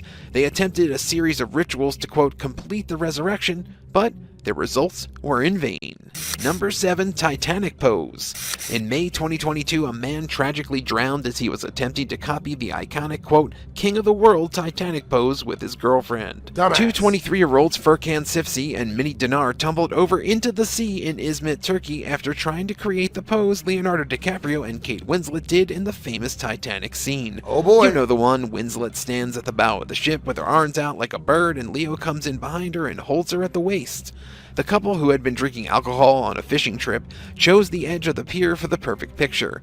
Furkan and Minnie reportedly crossed a security chain to do the pose on the edge, but their imitation went horribly wrong when tragedy struck and both of them fell into the sea. Local fishermen witnessed their tumble and rushed to the couple's aid, with one of them able to rescue Minnie after she grabbed onto the end of a fishing rod. She was pulled to safety, but her boyfriend wasn't so lucky. He disappeared under the waves. Emergency services were called to the scene to search for the young man, and a diving team found his lifeless body 2 hours after the ordeal. Pretty and pigeon. It seems that idiots are drawn to power lines like moths to a flame. Here, the infamous Florida man returns with a tale that would have Thomas Edison face-palming in his grave. When Elian Garcia Rivera's pet pigeon decided to perch on a power line, he thought the best way to dislodge his feathered friend would be to retrieve a 20-foot-long aluminum pool pole and jab it into the high-voltage wires. This Floridian only succeeded in turning himself into a human superconductor and was killed instantly. If only this Florida man had listened a little more in science class. Number 5. Time zone terrorists. Daylight savings time causes a lot of confusion, but in this instance, it proved fatal. In 1999, Israel turned the clocks back a day early, but Palestinians refused to accept this Zionist time, except for 4 terrorists who'd planned a bombing that day. Their bombs were set to go off at 6:30 p.m., but poor communication meant the would-be bombers were an hour behind schedule. The explosives detonated while the terrorists were en route, preventing any further bloodshed. I think we can say these dummies got what they deserved, a one-way ticket to the afterlife. Number 4. Faithful flotation. That's funny. I'll admit, I've tried to walk on water. Anyone who says they haven't taken a run at a pool with the hopes of making it across is probably lying. So when in 2016 a Zimbabwean pastor promised he would walk out into a river and rise above the water, his congregation were intrigued. After fasting for a week, the pastor waded 30 meters into a river known as Crocodile River. You think the name might have put him off, but no. Pastor Jonathan was devoured by 3 hungry crocodiles before he even had the chance to perform his miracle. So much for divine intervention. Number 3. Peeping Tom. People love to catch a glimpse of something they're not supposed to see, like this Calgary man who died in a shopping mall last year. Though his motives were unknown, I think it's pretty obvious what this guy was up to when he climbed through a vent in order to access the area behind a wall in the women's bathrooms. The man became trapped there and was found dead 3 days later. Dude, seeing anus, it's never that serious. How did he even get in there anyways? That's real talk. Just buy females bath water. Matter of fact, I'm selling bath water on my Only Toes. You can buy it. It's this, shit. Police have not revealed the cause of death, but it's safe to say this Peeping Tom got a little more excitement than he bargained for. Number 2. Just buy a ticket. There are smart ways to save money, and there are dumb ways to save money. And then there's this guy. Mr. Zhang was visiting Ningbo Younger Zoo in China with his family when he realized he couldn't afford the $20 to buy a ticket for himself. So he doubled back and decided to scale the fence in order to access the zoo. After a successful climb, Mr. Zhang landed in the tiger enclosure and was set up by a trio of tigers who quickly ripped him to pieces. I guess he paid the price after all. Number 1. Stings in the tail. The Asian giant hornet is the world's biggest hornet, and it's the stuff of nightmares. Large, aggressive, and venomous, a swarm of these insects can kill a human, and they do. Around 40 people are killed in Japan each year by hornet stings. So the last thing you should do is bug them. In this hilarious yet shocking video, a Chinese man is shown dancing with a hornet's nest and throwing it about after removing it. If you want to elicit stings from dangerous flying creatures, tearing their house down and juggling. Oh my God, they're like small birds! Even with his protective suit, the man suffers multiple stings and is later shown being carried off on a stretcher, his body stiff and full of venom. I think he needed a better suit. The irony of dying while keeping fit. We'll give you just one famous example of a victim of irony, and that is the case of the former American jogging guru Jim Fixx. He wrote The Complete Book of Running in 1977, and it became a bestseller. In fact, he's said to be one of the main people that started what was called America's fitness revolution. Fixx had once been overweight and also a heavy smoker, but then he started his exercise regime, sold his books, and told the American people that running was the secret to having a long life and good health. He died of a heart attack while running when he was just 52 years old. Okay, so that's perhaps not so strange, and will get stranger, but we just wanted to give you an example of death by irony. 12. Death by clothing. You've all heard news media write stories about what it calls draconian laws or rules. This just usually means out-of-date laws or laws that seem way too strict or even brutal. We get this adjective from a Greek lawmaker called Draco. In Athens in the 7th century BC, they had guns back then, and it was automatics. Young Draco's not gonna like this.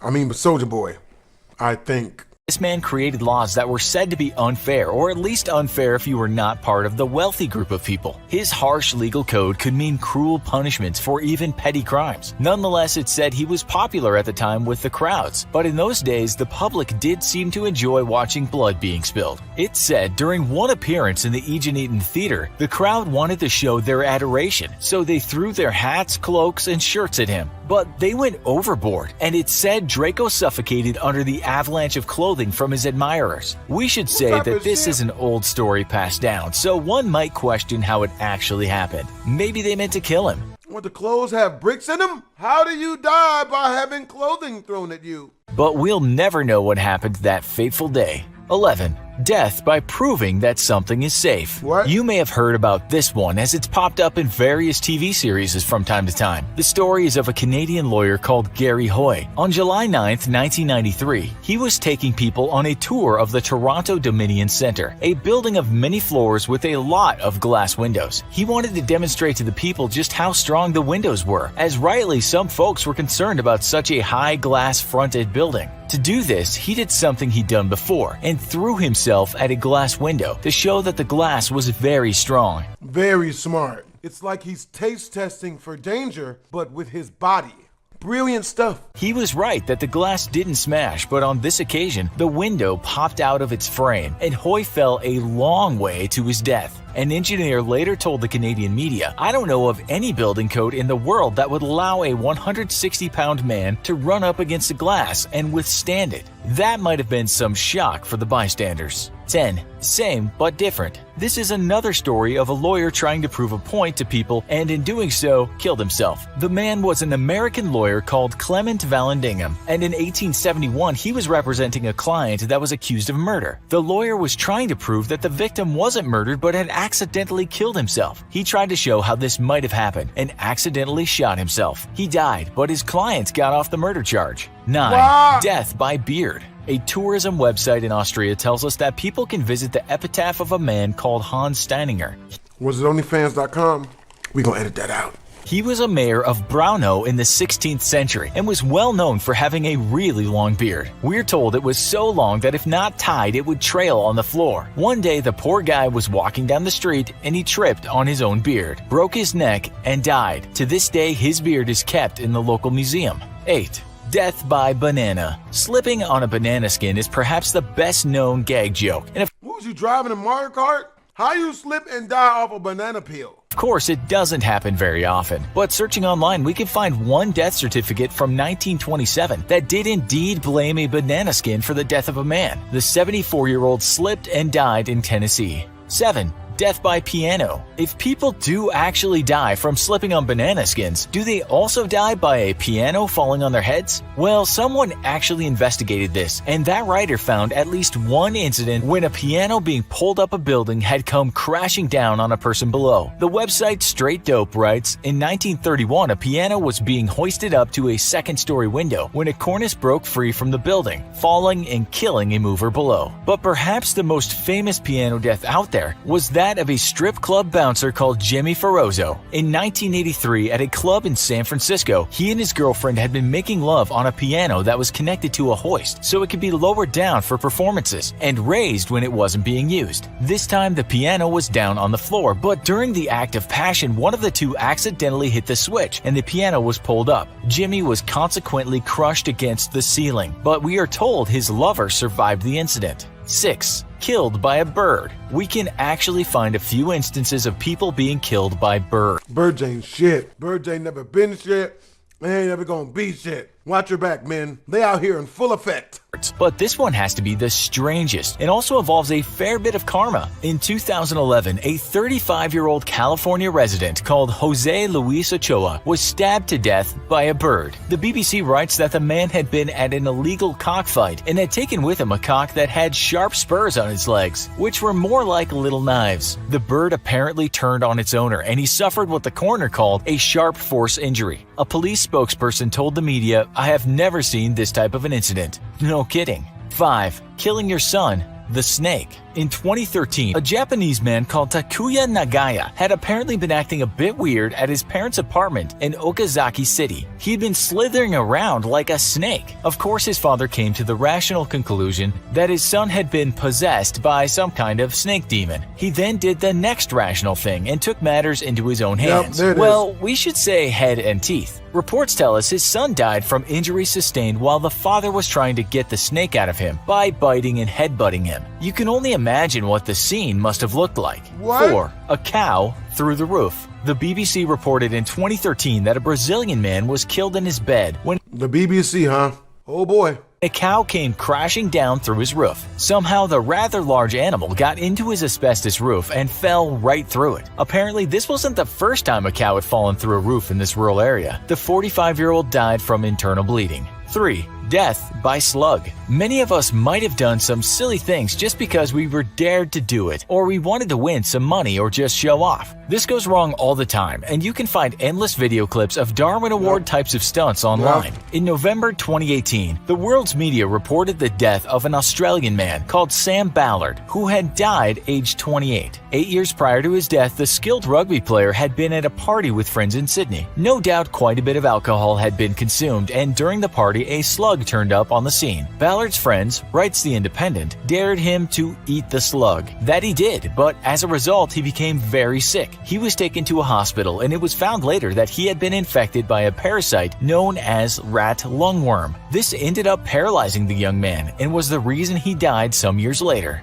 2. Death by cockroach. You shouldn't eat slugs, and you also probably shouldn't eat cockroaches. The BBC tells us that in 2012, a man from Florida by the name of Edward Archbold had entered himself into a live cockroach eating competition. He had done well, devouring dozens of the creatures, but it also killed him. The coroner ruled that his death was caused by asphyxia due to choking and aspiration of gastric contents. In short, he had choked on cockroach body parts. 1. The body of Christ. We know that some Christians will take into their mouths something that symbolizes the body of Christ. But one Canadian man took this a step further in 1987. According to the Toronto Globe and Mail, Did he eat the Holy Bible? That's what we call the Holy Bible in the streets. I really love the way it sounds because white people don't know what it means yet, and we only got about a good 3 more weeks until it gets out. a man called Franco Brune had been taken in by police and left in the cells. It turns out that in the cell, the man had made use of a small Gideon's Bible by swallowing it. He choked to death on it. News reports tell us that for this mentally unwell man, the swallowing of the Bible to him was some form of symbolism or allegory, as though he was trying to purge himself of the devil by consuming religion. What's the strangest death you've heard about? From picking up live grenades to getting electrocuted by a toilet and more, here are 10 of some of the dumbest ways people have died.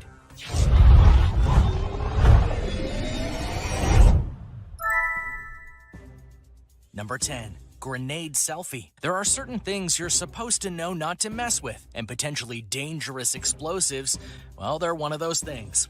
2 men were traveling in Russia when they came across a live grenade. In this case, it was a grenade that just so happened to have the pin pulled out, which for those of you who don't know, that means the grenade is armed and could very easily explode. Obviously, the reason it wasn't already detonated was a fault in the system, which you might think means it was okay to pick up, and yet the opposite was true. That just made it even more dangerous. The 2 men didn't know that and decided it would be a great idea to pick up the grenade and then take a selfie with it. As you might expect, they didn't survive the experience. In fact, the grenade blew up mid-photo shoot. But rather ironically, while the men died, the phone somehow survived, and thus was used as evidence to show how the 2 men died. Usually that would be the end of this dumb cause of death, but Bro, I'm trying to see the selfie they took, man. I want to see the picture. here's the twist. This was just one case of selfies gone wrong to the extreme degree, because Russia had a slew of them that prompted the government to issue warnings about taking selfies with dangerous objects. A cool selfie could cost you your life, the Interior Minister warned in a new leaflet packed with tips, such as a selfie with a weapon kills. Yeah, it's true. A slew of Russian people were taking pictures with loaded weapons and other munitions because they thought it would make a great shot. And it turns out they were wrong. Very, very wrong. Number 9. Michael Goodwin. The case of Michael Goodwin is one of many layers. He was originally slated to be put to death, but then a change in his sentencing came in and he was given the punishment of life in prison. A change of good fortune, or at least it should have been. Living in his cell was fine, until one day he realized that the TV he had in it, due to good behavior, wasn't working. He examined it and eventually realized there was a bad wire. After taking stock of the situation and his own skill set, Goodwin felt the best option was to cut the wire with his teeth. And this was dumb on many levels, not the least of which was that due to it being a live wire, it was literally full of electricity, and thus he was electrocuted. But technically, that's not the end of the story, because there was a chance that the electrocution from the live wire wouldn't have killed him. But the repair work he was doing, he did via a metal toilet. So that amped up the power of the jolt that killed him. Ironically enough, though, Goodwin was supposed to be electrocuted before his change in sentence. His stupidity changed it back to the original verdict. How not to get away with bee murder. In 2002, a farmer in Brazil was going about his property and realized that there was a massive beehive there waiting for him. Bees can be very dangerous and potentially deadly depending on the species and a person's reaction to their painful stings. So thus caution was needed, and he did just that to an extent. To get rid of the bees, the man realized he needed to protect himself from the stings and then use fire to get rid of the hive, which in this case was a good two-part plan, more or less. He went and prepared to burn the bees away. His idea of protecting himself was putting a plastic bag over his head and sealing it tight. And if you're already seeing the problem with this, then you'd be much smarter than this man. Not the least of which is a plastic bag wouldn't stop bee stings. But it gets worse, because he forgot about having to breathe. He didn't put holes in the bag so oxygen could get through, and thus he found himself suffocated by the tree, where the bees were still very much alive. Number 7, backwards thinking. Driving is dangerous no matter what people like to think. There are many accidents on the roads of the world every single day, and things can happen when you don't think things through. Even an act as simple as parking. A certain 58-year-old woman from Australia, for example, forgot something rather important one day, to put her car in park, and it cost her big. So how did this happen? First and foremost, the reason she stopped the car on the way to the grocery store was because she wondered if she'd remembered the plastic bags in the trunk. Those plastic bags she used a lot thanks to a recycling mindset. So she responsibly pulled over, got out of the car, and checked the trunk. But this was the fatal mistake, because when she was doing this act, the car, which was not in park, started to roll backwards right when she was behind it, thus knocking her down and running her over, and the woman died. Not the way she expected the day would go, no doubt. Get ran over by your own car. What type of traitorous shit is this? Number 6, game over. There are many people who think that video games can have rather addictive properties, to the extent that some gamers will play the games they love for many hours on end. Now, there are parts of that can be very true, but usually these are very dedicated gamers and not the normal set. However, in South Korea, video gaming is a lifestyle, as one man named Lee tried not just to do, but to embody. During one session with the game StarCraft, he decided to play for 50 hours straight, without eating, without sleeping, without taking care of his body in general. The only breaks he took were to go to the bathroom when he really couldn't hold it anymore. If you can see the problem with this, then you know where this is going, because after playing for those 50 hours and not taking care of his body, he shit on himself, deep and hard. He died. Doctors cite that it was a mix of heart failure and exhaustion that caused his sudden death, both of which could have been easily prevented if he just went and did very basic things like sleep for even a few hours and get something to eat in the course of 10 to 15 minutes after every few hours. So thus he died trying to live a lifestyle that was literally unobtainable, a lesson for all of us for sure. Number 5, lava lamp bomb. There are many ways to decorate rooms, but one that is very popular with people is lava lamps. That being said, there are rules to follow when first getting them and heating them up. Mainly do it slowly or else. Enter Philip, who did not want to follow this rule at all. Who heats up a lava lamp in the first place? Because he wanted to see his lava lamp in full flow. Being impatient, he decided to put the lamp on the stove and use its heat to make the lava lamp go. And it should be noted that doing this is in direct contradiction to the warnings on the label of the item. After a little while, the lamp exploded from the pressure, and the shards of glass that were launched from the lamp went straight into Philip, killing him. This story was so pervasive that Mythbusters actually tested the circumstances, and they found it could be done in the right situation, though Philip did prove that himself, tragically enough. Number 4. Did you hear something? The notion of things coming out of the sky to kill you is not new. However, something you wouldn't expect to be killed by without noticing it is a helicopter coming down on you. Yeah. Yet in British Columbia, a student in the area was indeed killed when a helicopter crashed into the ground and killed him. The obvious question that would need to be asked here is, why didn't he see or hear anything? The first answer is because he wasn't facing the correct direction apparently, which I guess makes sense. And the second part to that question is that the student had headphones on with the volume turned up real loud, which was later confirmed by an eyewitness. So thus, even when a massive piece of machinery was heading his way, he couldn't hear it. Thus, he got hit and died. The people in the helicopter died as well, and the whole incident was marked as very strange. Number 3, clean sweep. In today's day and age, a chimney is not as standard in homes as they used to be in the past decades, mainly because modern advances in heating make them less useful, and they can be a bit of a pain to clean. And should you not clean them, you risk burning down your home. Enter Marco, who was a man with a chimney in his house.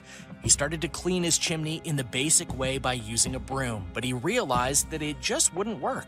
So he had a creative idea. Using a chain and a weight, he could have the broom go all the way through the chimney without much effort.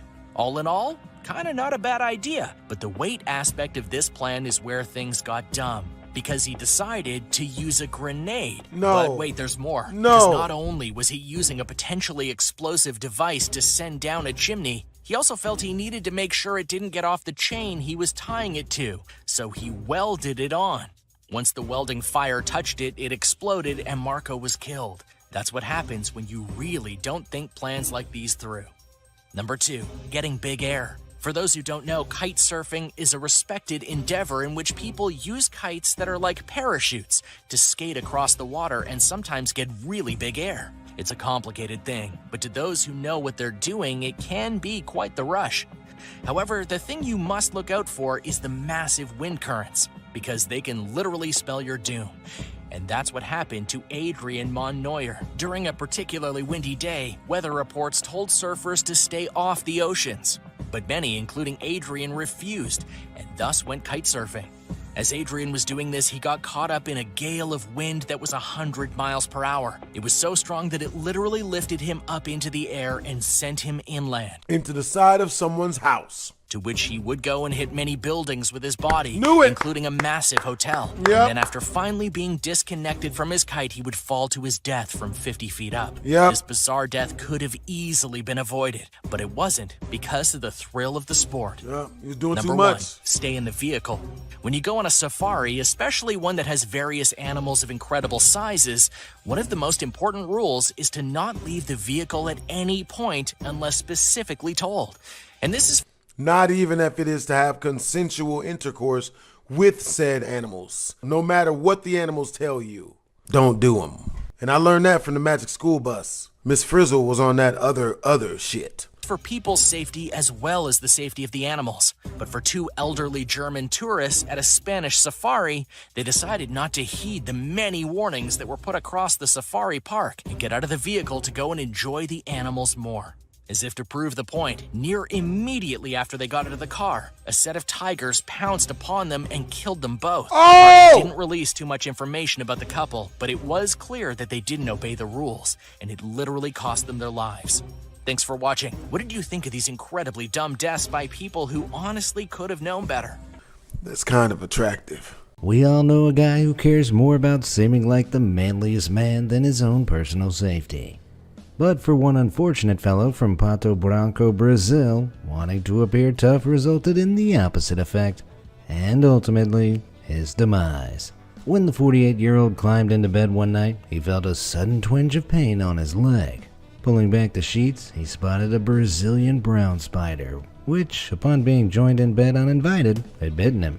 These little critters might not look as scary as some of our planet's other arachnids, but their venom packs a seriously painful punch. If left untreated, Brazilian brown spider bites can lead to infections and serious health problems. For this man though, despite the intense pain, the other symptoms weren't so obvious. At first, Not that he paid his symptoms any mind anyway, as despite his family's insistence, he refused to get the bite checked out by a doctor. Within a matter of days, however, his body had begun to swell up, his legs became virtually unresponsive, and his kidneys began to fail. By the time he finally put his ego aside, it was too late. He died in the hospital, leaving behind a clear lesson to all macho men. You can outmuscle many things in life, brother, but a venomous spider bite ain't one of them. Gnarly bail, dude. There's nothing wrong with being a thrill seeker, just as long as the thrills you seek aren't laced with total stupidity. Unfortunately, the thrills this next Darwin Award recipient sought out contained lethal doses of idiocy, far exceeding the government's daily recommendations of a single spoonful. While hitting the slopes at Bogus Basin in Idaho, one snowboarder decided the allocated ski areas just weren't exciting enough, and decided to up the thrill factor in a supremely stupid way. Without taking any precautions to check for traffic, he decided to attempt to jump over the main road leading to the top of the mountain. Unfortunately, this particular road happened to be in regular use, but the bird-brained boarder attempted to clear it anyway. But when the trick proved to be an utter failure, the snowboarder didn't just have the embarrassment to contend with. He also had the SUV coming directly at him with no time to react and nowhere to swerve to worry about. But he didn't have to worry for too long because he wasn't wearing a helmet, and the impact the SUV made was so severe it killed him almost instantly. Gnarly. Holy moly. There are many things that can go wrong in a burglary attempt. The homeowners might catch you in the act, there might be an angry Doberman with a taste for burglars waiting for you inside. You might even fall through the ceiling 24 feet to the floor below. Well, that last one is a little less likely, but it's exactly what happened to one burglar in Nevada in 2019. While trying to cut himself an entry point into the roof of a hair salon in Carson City, he lost his footing, falling straight into the hole he'd just made. With the ceiling being over 20 feet high, as he fell, the burglar must have been hoping he'd land in the comfort of a barber's chair rather than on an upturned pair of scissors. But neither outcome occurred, as instead he crashed straight down onto the cold, hard floor and was killed instantly. Needless to say, there are better ways to get a free haircut, and none of them involve cutting holes in ceilings. Having a blast. There are many ways a person can annoy their neighbors when living in a small apartment complex. Loud music, annoying pets, and parties are the usual problems. But for an apartment block in Tiraspol, Moldova, one problematic neighbor made a bang that was more than just noisy. On a quiet afternoon in February 2019, residents of the apartment complex were suddenly met with an almighty boom. As glass exploded out from one apartment window into the street below, the emergency services were called to investigate. When police arrived, the apartment block's gas was shut off, as it was initially assumed a gas leak had caused the explosion. But as the police began to piece the mystery together, a gas explosion was quickly ruled out in favor of something much more ridiculous. It turned out the owner of the apartment in which the explosion had occurred was somewhat of a military enthusiast. He had a large assortment of weapons in his room, including grenades, and had somehow managed to set one off while perusing his collection. The blast from the hand grenade obliterated his apartment, but miraculously left the rest of the complex largely untouched. Unsurprisingly though, the grenade-toting apartment owner himself was very much dead when the police arrived. Hand grenades. Not even once. Felt cute. Might delete myself. Certain people will go to great lengths nowadays for the perfect Instagram photo opportunity. After all, how are people going to know how much fun their lives are without plastering it all over social media? Sarcastic though my tone may be, this mindset is very much real for some folk. And what's more, desperation for a great pic at any cost has forcibly removed a select few from the gene pool in recent years. One such case happened to a student at Fordham University in New York back in 2019. Late one night, she and her friends had the not-so-bright idea to climb an off-limits clock tower on campus, hoping to snap a few Insta-worthy pics at the top. But whether it was the excitement of a photo op or just the darkness of the evening, during the ascent, the student made a fatal mistake. Somehow, she managed to fall out of an open alcove and over the edge, plummeting to the lower roof of the building. With serious injuries sustained from her fall, she died shortly afterwards. She did reportedly manage to snap a few pics before falling, but she never even got to share them with the world. Was it worth it? Unless those pics ever get released, we'll never know for sure. but I'm betting on a firm no. Ride of your life. Some ideas are so dumb, even just hearing about them makes you feel slightly less intelligent. One such idea was brought to life in the city of Zevenaar in the Netherlands in June 2020. A young man and his friend, perhaps after watching the televised antics of Johnny Knoxville, Bam Margera and co., decided to tie a shopping cart to a car and go for a ride. Clearly pulling the short straw, one of them clambered into the cart, while the other took the much less treacherous role of driver. As the engine roared into life, the cart rider hesitantly stood up in his humble chariot and prepared to feel the wind in his hair. While he was reportedly able to engage in this unconventional style of surfing for a little while, it wasn't long before the cart began to lose stability. Before he knew it, the shopping cart tamer was buckarooed right off, traveling at a significant speed, and landed in a crumpled heap on the tarmac, dying instantly. I could never condone partaking in a joyride of this kind, but if you're dumb enough to insist, at least wear a helmet and protective gear, because as this guy learned in the split second before his annihilation, high speeds, tarmac, and human faces are not a pleasant mix. Is this thing loaded? In June 2020, an incident of such outrageous stupidity occurred, it would seem more at place in a wacky cartoon than in real life. At a birthday celebration in the town of Shahapur in the Indian state of Maharashtra, a 28-year-old man decided to take a look through the party host's belongings. Finding what was quite obviously a very real revolver and mistaking it for a toy, he jokingly pointed it at himself. Sensing no danger whatsoever and committed to the gag, he pulled the trigger. As a gunshot cut through the fun atmosphere of the party, guests poured in from other rooms and saw the aftermath. It wasn't pretty. The guests were left shocked and disturbed by the incident and were forced to confront 3 very important lessons. Firstly, if you own guns, don't leave them lying around loaded when you throw a party. Secondly, don't invite people to your party with less than 3 brain cells. And thirdly, even if you suspect a gun to be fake, never hold it up to yourself and open fire before you've double, triple, and quadruple checked with the owner. Treat every gun like it's loaded. Otherwise, at the very least, you may ruin a perfectly good party. And nobody likes a party pooper. Rapid exit. Every once in a while, in the process of accidentally removing themselves from the gene pool in spectacularly embarrassing ways, people actually end up saving lives. For one unlucky man from Somalia, though, saving lives was far from his intention, yet he somehow managed it anyway. The man in question boarded a commercial flight from Abdinati International Airport in Mogadishu, Somalia on February 2, 2016 with diabolical intentions. His plan, it seemed, had been to smuggle a laptop on board which was fitted with a bomb and detonate it mid-flight, bringing the plane crashing down. He succeeded in getting the bomb past security and shortly after takeoff prepared for everyone on board's fiery demise. The terrorist detonated his device and it exploded according to plan. But in a shocking and admittedly kind of hilarious turn of events, he blew a hole in the side of the plane right next to him, which sucked him straight out into the open air.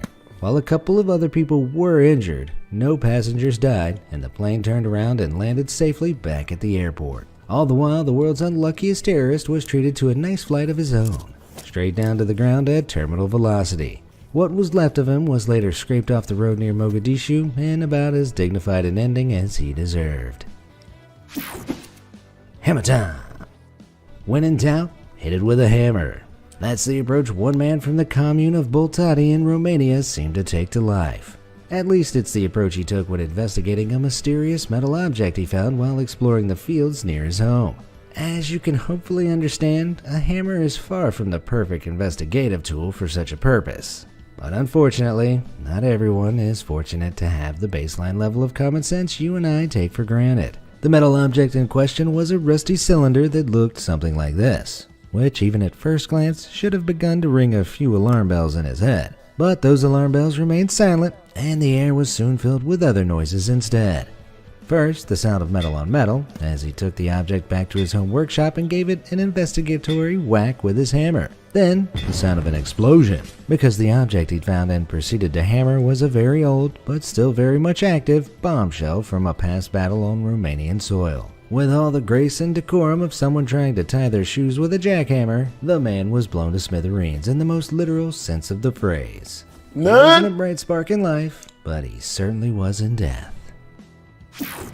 Light refreshment. What's your favorite food? Pizza? Pasta? Sushi? Barbecue. Feel free to share yours down in the comments below, but whatever yours is, I'm sure you take great pleasure in eating it. And why wouldn't you? Food is great, but it's more than that. It's essential for our continued survival. Most people never forget this fact of life, but one Swiss woman chose to, well, simply ignore it when she ventured forth on an incredibly questionable spiritual journey back in 2011. After watching a documentary about an Indian guru who allegedly survived for 70 years consuming no food, living off sunlight alone, the woman decided to try her hand at the challenge. Now, you might be thinking, but what if the documentary was lying? And you'd be right to do so, because that tale was almost certainly little more than a myth, or at the very least, an exaggeration, as the whole idea goes against every shred of evidence biological science presents us with. But what does science matter when you have faith, right? Well, that's the viewpoint this woman adopted, and she decided to stop eating and drinking altogether. When that proved too tough, she began drinking water again, but continued to resist food. After a few weeks of the practice, she was found in her apartment, dead of starvation. It shouldn't need to be said, but no matter how much you believe otherwise, the human body needs food to keep living. Once your body runs out of food, it begins digesting itself. Eventually, this stops the vital organs from functioning, and death soon follows. If there's a legitimate way to get around it, the scientific world is yet to see compelling evidence of it. One thing that is certain, though, is that this Swiss woman's death was a failed attempt to make a somewhat pointless statement. But anyway, is anyone else feeling hungry all of a sudden? Nah. Big Bad Birdie. Despite what you might believe, dinosaurs still exist. Not in the form of giant T-Rexes, granted, though their current forms can be just as scary. Case in point, this bizarre creature known as a cassowary. Found across Indonesia and northeastern Australia, it's one of the largest birds on Earth, reaching up to 6 feet tall and weighing as much as 130 pounds. If you don't believe my dinosaur claim, just check out their claws. Scary, right? Well, it's those 4-inch long claws that make up the focal point of this next tale of one man's unfortunate, yet avoidable, demise. While cassowaries are certainly fascinating to look at, they're known for being incredibly territorial. This is something one Florida man should have been aware of, considering he bred them on his property near Gainesville. But for reasons unknown, one day the breeder let his guard down while walking in the enclosure housing one of his cassowaries.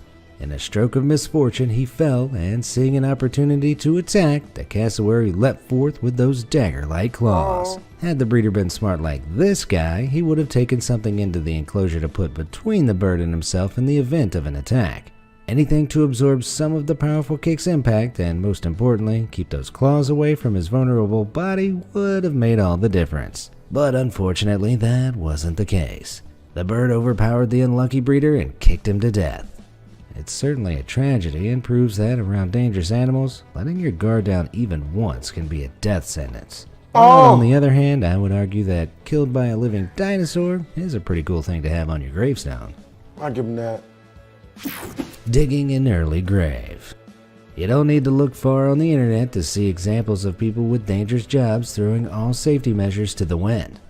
Like this guy, who successfully completed his digging unharmed in spite of his very unstable looking DIY support beams. Or this genius, whose choice of propping tools are one sudden movement away from crumbling like breadsticks, with a side of crushed human for dipping. Not everyone is so lucky, however, and it turns out the most dangerous type of support beam is none at all. That was precisely the construction style chosen by one man in 2018 when he decided to dig a tunnel into a sand dune at a beach in St. Augustine, Florida. He wormed his way several feet into the side of the sand dune and seemed to be having fun, until his unsupported makeshift tunnel suddenly collapsed on him. The collapse covered him in several feet of sand, suffocating him, and the sudden shock triggered a fatal heart attack, finishing him off. And that, folks, is why even these types of support beams are better than none at all when it comes to digging yourself out of, or into, trouble. Reptile road trip. No matter how many people fall victim to agonizing and often fatal bites, people just don't seem to get the message to not mess with snakes. Like the bizarre Indian trend of snapping selfies with cobras. Or this Florida man whose decision to kiss a venomous water moccasin temporarily turned his face into a marshmallow. But even those folks are basically Einstein-level geniuses compared to one man from the Kuala Lumpur district of Malaysia who took a wild python for a motorcycle ride in January 2018. What? Having passed the 11-foot-long reptile on his return from work, he grabbed a pair of gloves and a sickle from home before returning to catch it. While his motivations for doing so remain unclear, he picked up the snake, holding it by its head to avoid being bitten, and hopped back on his motorbike. Shortly after beginning their road trip, however, the snake began coiling around its chauffeur. Before long, it had constricted enough to pull him off his bike, and despite passersby attempting to pull him free, the python had soon squeezed all of the life out of him. So if you ever take a reptile on a road trip, take it in a nice car. Because if this story is anything to go by, pythons really seem to hate riding motorbikes. Do you know of any local stories of people What type of bullshit? What? out? For those with a love for the activity, geocaching is a great way to get outdoors and put their exploration skills to the test. The rules are simple. Use some form of GPS alongside other navigational techniques to find hidden geotag containers in the great outdoors. Once the container is found, you sign the logbook inside and hide it ready for the next geocacher to find. Sounds enjoyable, but for 4 geocachers in the Czech Republic in 2018, their lack of common sense turned fun into fatalities. According to reports, weather warnings of storms and torrential rains weren't enough to stop this group heading out on their exploration, which wouldn't be so bad had their destination not been this extremely long underground waterway. I wouldn't even go in there in the sunshine. But the group still ventured in, and when the storm pushed a huge wave through the tunnel, the extent of their mistake quickly became apparent. While 2 of the explorers survived being swept down the tunnel, the other 2 weren't so lucky. Carried away into a powerful river, they soon drowned and were later found washed up along the shoreline. Worst of all, they never found the geocache. Going on a treacherous trip like that, they should have known they were taking a one-way path to geocaching out.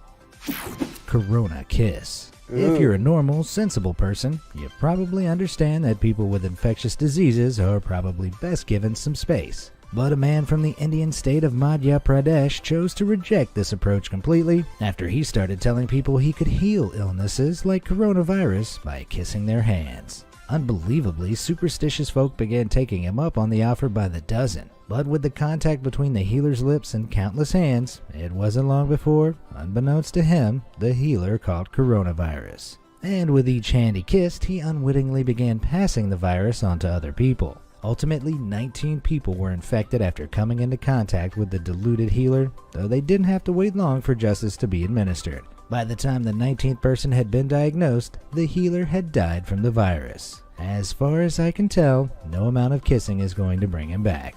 And hopefully, nobody tries. Sanitized sipping. With all the delicious drinks available in our modern society, this next story will leave you asking, just why? That's because in June 2020, a number of people in Santa Fe, New Mexico decided to try drinking hand sanitizer, likely as a substitute for alcohol. What? Now, it goes without saying that hand sanitizer isn't good for you. But unlike most sanitizers, this particular brand happened to contain methanol, a highly toxic substance. Out of the individuals who were found to have consumed the sanitizer, 1 was left permanently blinded by methanol poisoning, 3 were in critical condition, and 3 more died almost immediately. So unless you want an agonizingly painful death where your insides feel like they're on fire, opt for a tequila shot, not a sanitizer slammer. Eccentric tastes. Ridiculous deaths are nothing new for humans. Indeed, the ability to die in a ridiculous manner seems to go beyond any particular era. This is proven by the story of one man who died on July 14, 1908 in Goldfield, Nevada. The man, whose name remains unknown, was found dead in the street next to an empty tub of library paste. This was a type of glue-like adhesive used to bind paper and was mostly made of water and flour. Apparently being unable or unwilling to acquire an alternative food source, he'd tucked into the paste, eating most of it. Unfortunately though, the batch that this fellow had fished out of a trash can appeared to have turned bad, or possibly even solidified in his body while he ate it. Not that it's advisable to consume library paste in the first place, but this guy's meal choice ultimately cost him his life. His unusual demise is commemorated in a gravestone referred to by Goldfield's locals as the Paste Eater's Grave. While truthfully the guy was probably just super hungry, it doesn't change the fact that this is one seriously embarrassing way to be memorialized. Needing to vent. When the staff at 17th Street Market in Delhi in Knoxville, Tennessee opened up shop one morning in June 2019, they expected a day like any other. However, when they turned the in-store stove on, ready for the day's hot food, they never expected the screaming that began coming from inside the building's ventilation duct. When police arrived soon after, they were able to figure out who the source of the screams were. It turned out a heavily intoxicated man had climbed onto the store's roof the night before and attempted to climb down the vent and into the store. But horrifyingly, the vent proved to be too small to fit through and he became thoroughly wedged. When the morning crew came into work and started the cooker, the heat transferred up the vent, making the metal walls incredibly hot. By the time the police pulled him out, he was already badly burnt and unconscious, and he expired in the hospital a few days later. Whatever's waiting for him on the other side, at least it can't be much worse than the way he went out. Spray paint pariah. You don't have to be smart to be a criminal, but it certainly helps if you're planning to stay alive for a while. But smarts were not the strong suit of a man from South Carolina who robbed a Sprint phone shop back in 2009. Moments before the robbery took place, the man spray painted the entirety of his face in an attempt at a disguise. Naturally, there's a reason robbers tend to favor balaclavas and masks over this unique approach. Neither of those two other options are lethal to breathe in. And while the burglary itself went off without a hitch, the spray-painted robber began having trouble breathing once it was over. Before long, he was dead, having been choked out by the noxious paint fumes. You'd think it'd be obvious, but if you're getting your robbery fashion tips from this guy, you're asking for trouble. Final trick. If you ever find yourself inclined to make the claim that you're immortal, you should think twice before attempting to prove it. If you don't, you might end up like one psychic medium from Chiang Mai, Thailand. His downfall came during an attempt to carry out so-called proof that he couldn't be killed by plunging a sword into his chest. It transpired that he'd performed this supposedly supernatural feat a number of times before and had made it out alive. But that was only because he was actually a big phony and used swords that were designed to break on impact, making it appear like his skin couldn't be pierced. But when he tried the trick again in April 2017, the weapon failed to break and instead penetrated straight into his chest. Unsurprisingly, the human body doesn't tend to appreciate that sort of thing, and he died shortly after in the hospital, making both his fakery and stupidity public all at once. But at least he didn't have to face the embarrassment, I guess. Fashion no-no. Now, it should obviously be commonly accepted that women can wear whatever makes them feel good. But for one Taiwanese woman in 2019, a slightly more practical outfit would undoubtedly have led to a different outcome than the one she met. Known online as the Bikini Hiker, the 36-year-old made a name for herself hiking mountains around Taiwan wearing only bikinis. While their outfits may have been great for the beach, they don't offer the protection of standard climbing clothes, something the bikini hiker learned the hard way on several occasions. But the grazes to her legs she sustained after a tumble in 2018 were nothing compared to the fall she took in January the next year. Hiking alone in Yushan National Park in the snowy coldness of winter, she fell down a ravine and was unable to climb out. She called for help on her satellite phone, but poor weather caused delays in the rescue, and by the time help arrived, she was frozen to death. It goes to show, if you want to get online attention, try to avoid doing something with a high risk of becoming a human ice cube, unless you're the real ice cube, of course. No stealing. When some people leave this mortal coil, they leave behind a mystery so bizarre, it truly does seem stranger than fiction. Like when a resident of Calhoun County, Alabama, spotted a skull in their front yard in 2019. Initially, it was unclear where it had come from, until a burnt to a crisp headless body was found at the bottom of a utility pole, badly decomposed, a fifth of a mile away. Though initially baffled, the police soon put the puzzle pieces together, revealing the utterly crazy truth. The man had been attempting to illegally wire up his home to the street's electricity to get it for free. Unfortunately, though, he didn't seem to have the first clue what he was doing, nor did he understand how dangerous playing around with power lines was. At some point during the attempt, the man made contact with the live wire, shocking himself to death. But how did his head end up so far down the road? Here's the weirdest part of all. The neighbor who discovered the skull claimed his dog has dragged it there, apparently having torn it from the electricity-fried body. Pretty shocking, right? Pain for fame. In the world of online entertainment, it takes a lot of work to make great content and get it seen by as many people as possible. Trust me, I know. And sometimes you have to take risks to reap the rewards. But one Spanish YouTuber tried to reach too high too soon by taking a risk that most definitely didn't pay off. Breaking into a cement factory in the dead of night with a friend, the YouTuber hoped to kick up his numbers from the 6 subscribers he had with an extreme stunt. While wearing a parachute, he climbed to the top of a 165-foot tower, and when the moment was right, he jumped. But disaster struck as he realized his parachute wasn't opening. With nothing he could do, his friend watched on in horror as the reckless attempt at online recognition ended with a loud thud. Ouch. The YouTuber didn't survive, so obviously that's not a good way to get subscribers. But if you're interested in learning more about how to avoid a humiliating demise, subscribing to Be Amazed is the best way to do it. With daily content and regular updates.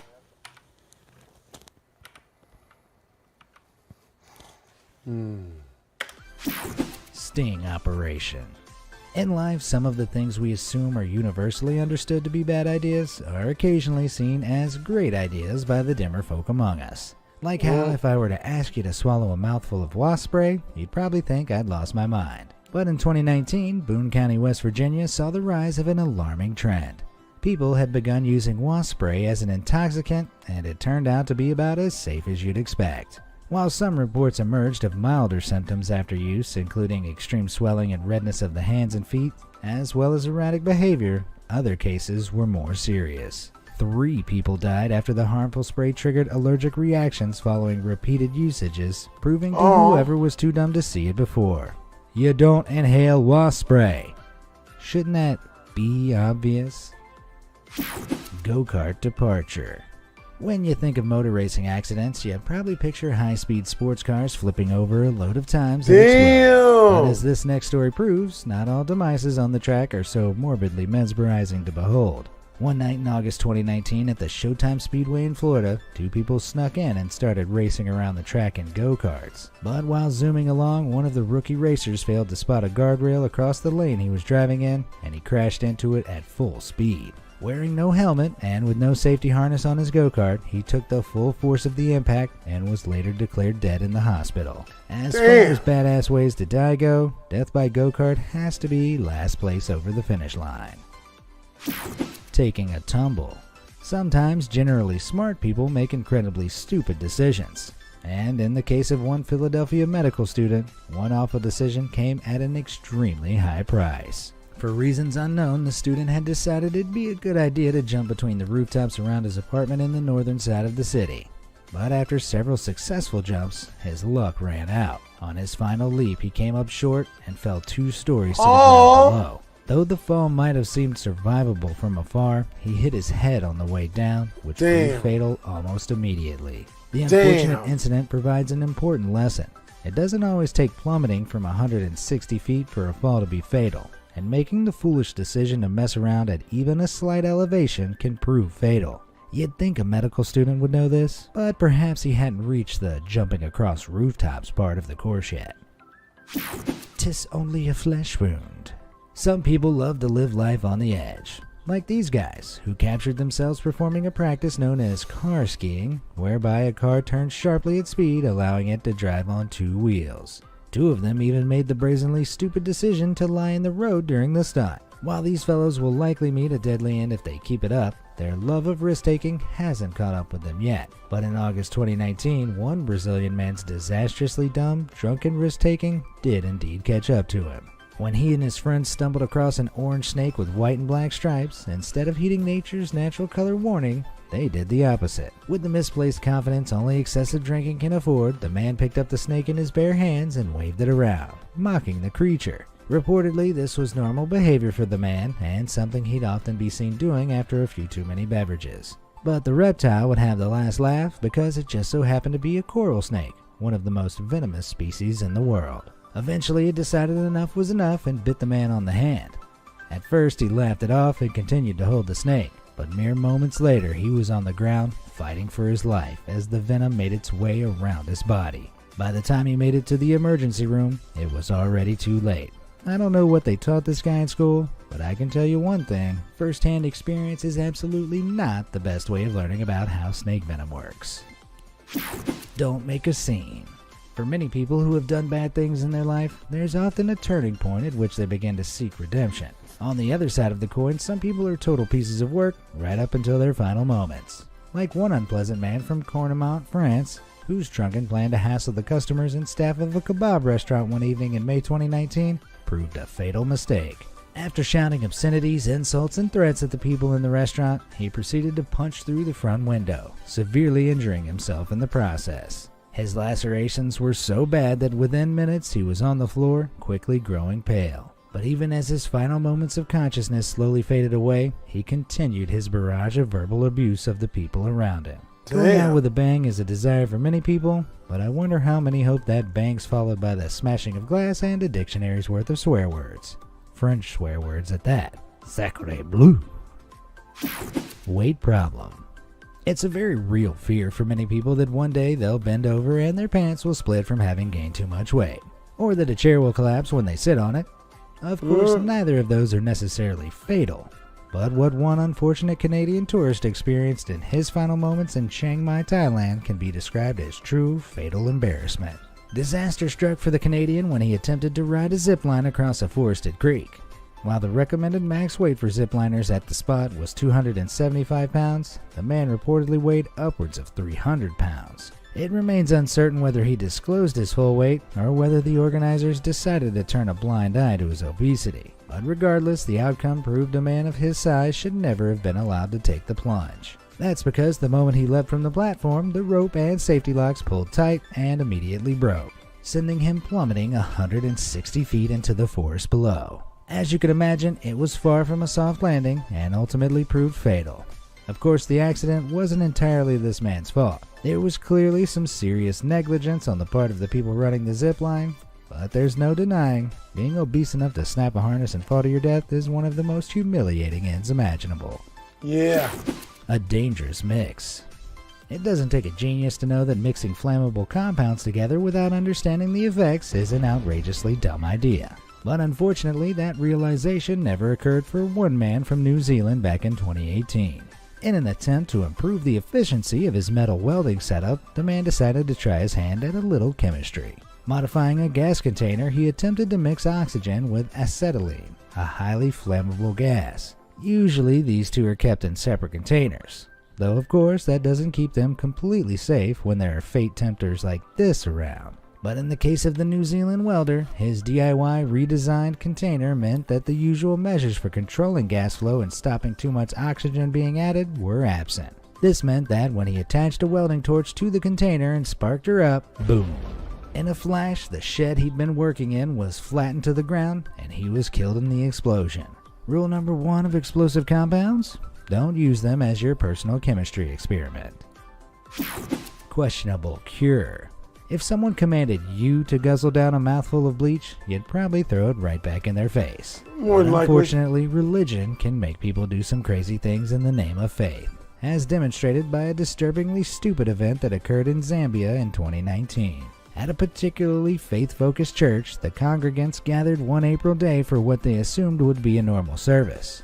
But soon their clergyman, who referred to himself as a prophet of God, proposed a new way of purging his congregation of their demons. Insisting it would be an act of faith, he commanded his followers to drink from a bottle of bleach. And with the pressure of their faith overpowering any senses of reason or self-preservation, an alarming number of the congregants drank up right on command. As a result of blindly following a man who, by all means, appeared to be insane, 27 of the churchgoers died, and another 18 were put in critical condition. The lesson here is clear. If your local spiritual leader asks you to do something this dangerous, tell him where to stick it. Call the police and find yourself a new way to worship that doesn't involve guzzling cleaning products. Angle grinder investigation. If on your travels you found a metal object that looked kinda like a bomb, you'd probably get as far away from it as possible, right? Well, when one man from the Polva municipality of Estonia stumbled across an old rusted cylinder that looked remarkably like an artillery shell, he failed to make the connection. Instead, his curiosity was piqued, and he nonchalantly picked the object up and took it home for investigation. But rather than taking the utmost triggering the thing, his seemingly total unawareness of what it might be led him to a much more invasive approach. Firing up his angle grinder, the man set to work on cutting the thing open to see what was inside.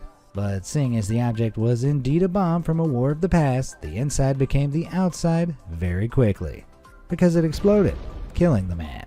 The phrase "curiosity killed the cat" comes to mind, though I don't imagine the person who coined that phrase envisioned the cat being killed in the fiery explosion. But then again, cats don't tend to make the supremely bad decision to cut open bombs with angle grinders. That kind of stupidity is reserved solely for us humans. A woman dropped her brand new cell phone in an open pit toilet. The woman's husband jumped into the cesspool of feces to retrieve it. Shortly after, the man would lose consciousness. Then his mother jumped in to save him. She too would lose consciousness. Scarecrow sex doll? Excuse me? Top 10 most embarrassing ways to die, people. And one of them is named Scarecrow sex doll. I gotta watch it now. Let's see this mug.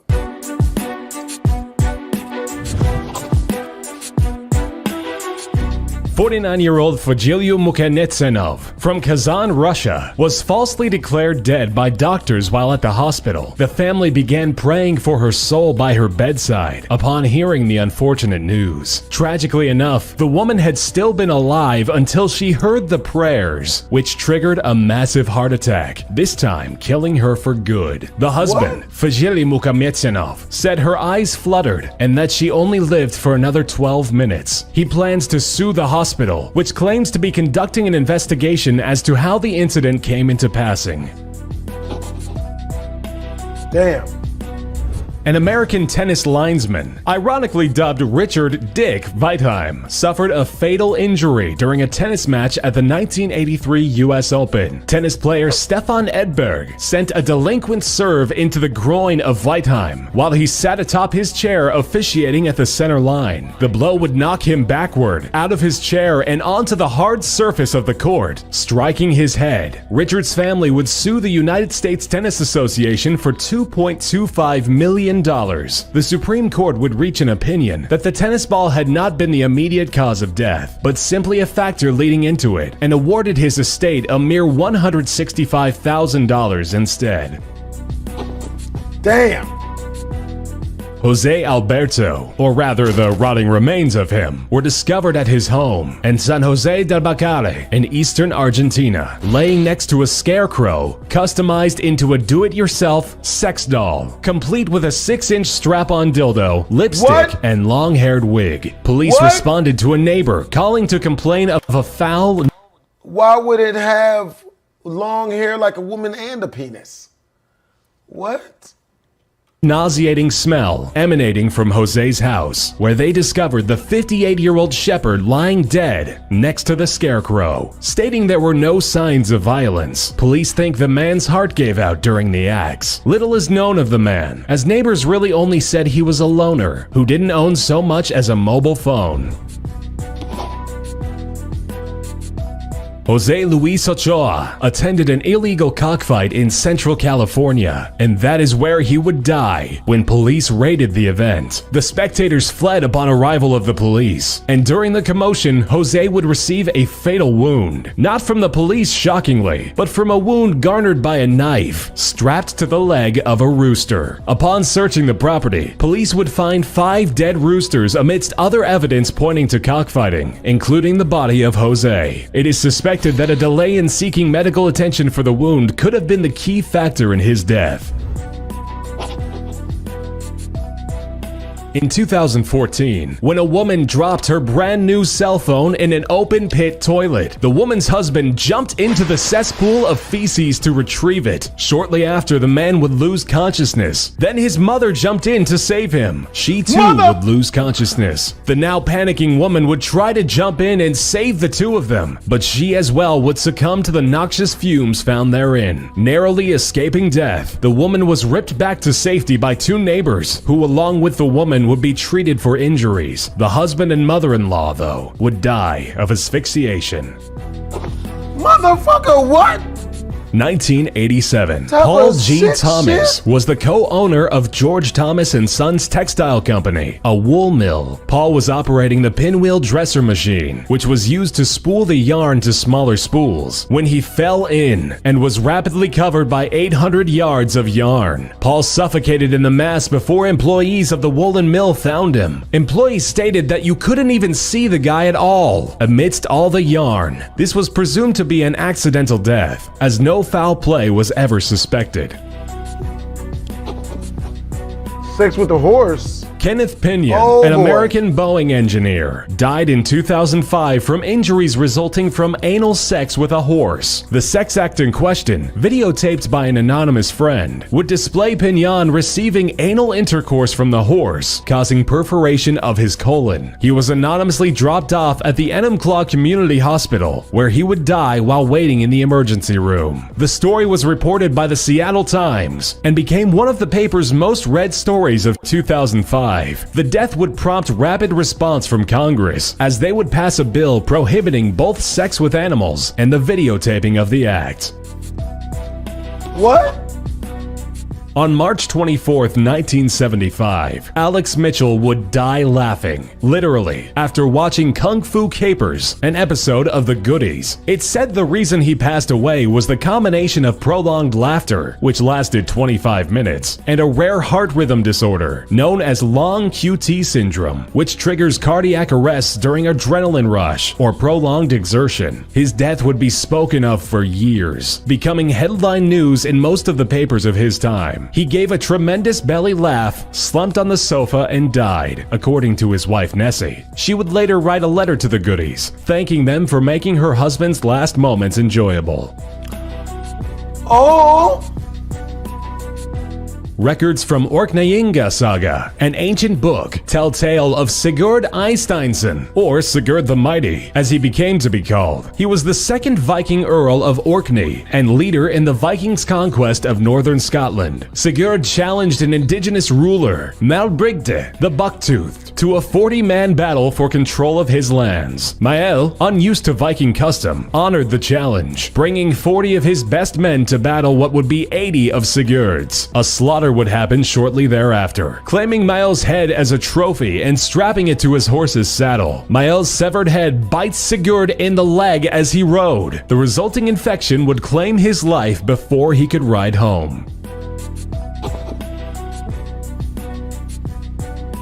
Bobby Leach, professional stuntman and daredevil of the Barnum and Bailey Circus, and the second person to go ride over Niagara Falls in a barrel on July 25, 1911. He survived the fall, receiving a variety of fractures and contusions in doing so. In 1926, during a publicity tour in New Zealand, Leach would slip on either an orange or banana peel, resulting in a leg injury. The leg would become infected shortly after, and eventually gangrenous, and amputation became necessary. A couple of months after, Bobby would die due to complications from the procedure. This man was able to survive a 170-foot drop, but a measly fall would claim his life. Garbage day. No one likes having to take out the trash for collection.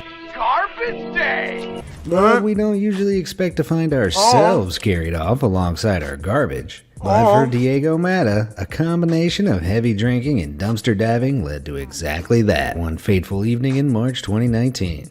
CCTV footage taken on the night in Rosemont, Illinois' entertainment district captured the 31-year-old drunkenly climbing into a dumpster around 4 a.m. An hour later, the garbage truck arrived, tipping the contents of the dumpster, including Mata, into its powerful mechanical jaws. Mata's body was later recovered from a sanitation facility where he was found to have been crushed to death. Damn! What a rubbish way to go. That was a dumb death.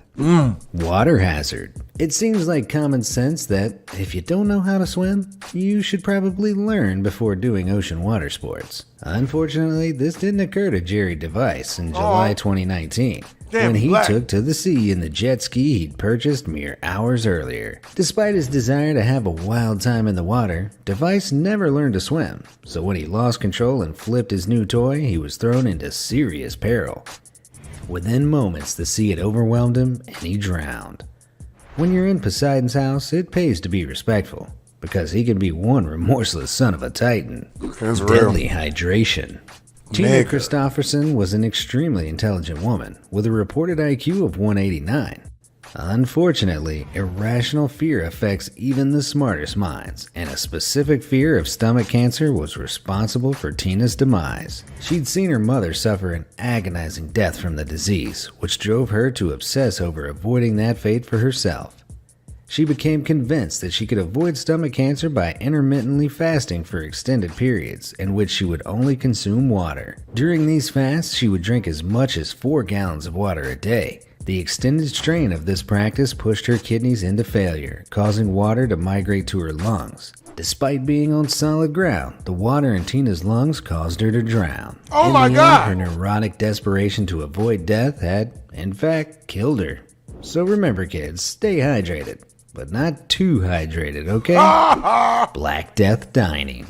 Luckily, most of us will never have to suffer the disease that wiped out around half the European population in the 14th century. I'm talking, of course, about the Black Death, or bubonic plague, which is caused by a bacterium called Yersinia pestis. The disease is spread by fleas carried by rodents, and while we can treat it with antibiotics now, its symptoms spread fast and are extremely painful, deadly, and highly infectious. Over the years, we figured out that, among other methods, to avoid ending up covered in oozing buboes and gangrene, it helps to avoid touching wild rodents. But not only did a Mongolian couple miss the memo in May 2019, they took their ignorance to the next level by consuming the raw kidney of a rodent known as a marmot. Believing the meat to be good for their health, consuming it actually gave both of them bubonic plague. Not only did they both die, they caused a 6-day quarantine of locals and tourists who had come into contact with the couple. Clearly, there are worse ways to make people suffer from your eating habits than microwaving stanky fish in the office break room. I'd take stinky seafood or pungent cheese over deadly bacterial rodent disease any day. Pain in the neck. On a cold night in September 1927, famous French-American dancer Isadora Duncan was preparing for an evening out in a friend's sports car. On their parting, another friend implored Isadora to put a warm cape over her shoulders, as the open-top car would run a substantial breeze during the drive. Isadora decided that some stylish neckwear would be sufficient, so she wrapped a long flowing silk scarf around her neck and was ready to go. The driver began to drive off while Isadora said what would indeed be her final goodbyes. But to the horror of her onlooking friends, the scarf was whipped up in the wind and drifted over the edge of the car. It had soon wrapped itself around the open spokes of the vehicle's wheels and was rapidly pulling Isadora onto a shorter and shorter leash. She was yanked out of the vehicle into the road and under the car. The wheel ran over her neck, breaking it instantly, and she was left wedged in between the wheel and mudguard. A gruesome end and a timeless example of the dangers of putting fashion first. The Bad Boys Burning Bed. Charles the Bad certainly lived up to his name during his reign as King of Navarre between 1349 and 1387. He was a big fan of cruelty, deception, and murder, either carried out by his own hands or those of assassins. Oh boy, here I go killing again. But his life of narcissism, backstabbing, violence, and hatred took its toll, and by the time he was 54, his health had deteriorated to a point where he could barely move his limbs. With death looming closer by the day, his doting physicians, armed with the highest caliber of medical knowledge at the time, which basically amounted to nothing at all, tried one final experimental method to restore his health. Like some sickly royal Christmas pudding, they wrapped him up tightly in linen cloth that had been soaked in brandy, hoping the strong alcohol would restore some vigor. Unfortunately, the servant tasked with stitching the linen together found she'd used more thread than needed for the process, but instead of cutting and knotting the extra at the end, she decided to burn it with a candle. The alcohol caught alight and the king went up in flames, burning to death shortly after. Whether the servant was a bumbling idiot or trained assassin, Charles made a fatal mistake in going along with such unusual and hazardous practices. Practices that would leave him more than a little hot under the collar. I wonder what they did to that female after she did that. The dangers of fast food. Everybody knows too much fast food is bad for us. But in his last moments on Earth, Charles Wood Jr. of Velda City, Missouri learned the real dangers of the drive-thru experience. Wood placed his order at a local Jack in the Box and pulled up to the collection window. Reaching out of his car window, he realized he was too far away to take his food from the restaurant worker and opened his car door, stretching out to grab his meal. Unfortunately, in doing so, he rested his foot on the accelerator of his car. The car was in reverse and was sent barreling backwards into a tree. Wood was sandwiched between the two objects and later succumbed to his injuries. The lesson here? Never order fast food, especially if you're the type to use... No, don't eat at Jack in the Box. Chick-fil-A be right down the street. I ain't gonna lie, I do love Jack in the Box's tacos though. The accelerator as a footrest. Dog's dinner. You'd think that an esteemed, respected philosopher who made great progress in our understanding of what it means to exist would be met with an esteemed, respectful end. But for ancient Greek philosopher Heraclitus, this was far from the case. Though he had spent his whole life thinking and reflecting, he really should have thought harder about his self-prescribed cure when he developed dropsy. Dropsy involves the accumulation of fluid under the skin and inside the cavities of the body, and is often a symptom of serious lung, heart, or liver diseases. According to sources from the time, Heraclitus came to the conclusion that burying himself in a shed full of cow manure would help draw out some of the fluid by warmth. Unfortunately, Heraclitus was unable to get himself free after hours spent in the dung heap, and in his trapped state was unable to defend himself when a pack of dogs came sniffing around. They devoured him alive, despite the notably pungent aftertaste. It's a bit nutty. Oh my God. Pillow armor. Oh my God. Made up some pretty ridiculous excuses to get out of things, but one Turkish man in July 2019 went way beyond the regular, sorry boss, I'm sick, totally not hungover or anything. After being sentenced to community service for wounding someone in a fight, Zafar Kazoo decided that he just didn't feel like doing it. So he and his friends hatched a brilliant plan. By strapping 2 pillows to his back for protection and getting his friends to shoot him with a shotgun, Zafar hoped he'd be just injured enough to get out of community service. It worked. He certainly never had to do community service again, because he died almost instantly. On top of that, his friend was injured from the blast too, and was also charged with his friend's murder. Oh! Yep, humans can really be that dumb. Holding it in. When you gotta go, you gotta go. It's the opening line of every religious text ever written. Take my word for it. But in 1601, a Danish astronomer and alchemist called Tycho Brahe chose to disobey this great nugget of wisdom. He's mostly remembered for his comprehensive collection of empirical observations about the stars and space, but perhaps the most astronomical thing he ever encountered was the size of his bladder following his final meal. You see, Tycho was a stickler for the rules of being a nobleman. To the extreme. While enjoying a feast, the astronomer found himself needing to use the little boy's room, which was, at the time, little more than a hole in the floor. However, through Tycho's interpretation of nobleman etiquette, he convinced himself it would be incredibly rude to leave the feast for such a vulgar act of urination. So he remained in place for several hours, only to be able to relieve himself on his return home. But he found that he was only able to pee in very short, agonizing spurts. Within a few days, he was dead. Holding it in too long had led Tycho's bladder to burst, resulting in a very painful death. Rather than worrying about both his P's and Q's, perhaps he should have just stuck to the P's. Kill it with fire. In May 2019, a 63-year-old man discovered that his basement was infested with bugs. Fancying himself a bit of a DIY exterminator, he located the source of the infestation and entered the crawlspace with a propane torch in hand. Shooting flames willy-nilly like a dragon with allergies, he soon found that more than the bugs were catching alight. As the flammable materials lining the crawlspace caught alight, he found himself unable to stop, drop, and roll, as the space was far too tight for such gymnastics, and he was burnt to a crisp. In the process, he also caused $60,000 of damage to his house. But hey, at least the bugs are gone, right? Smack talk in the gators.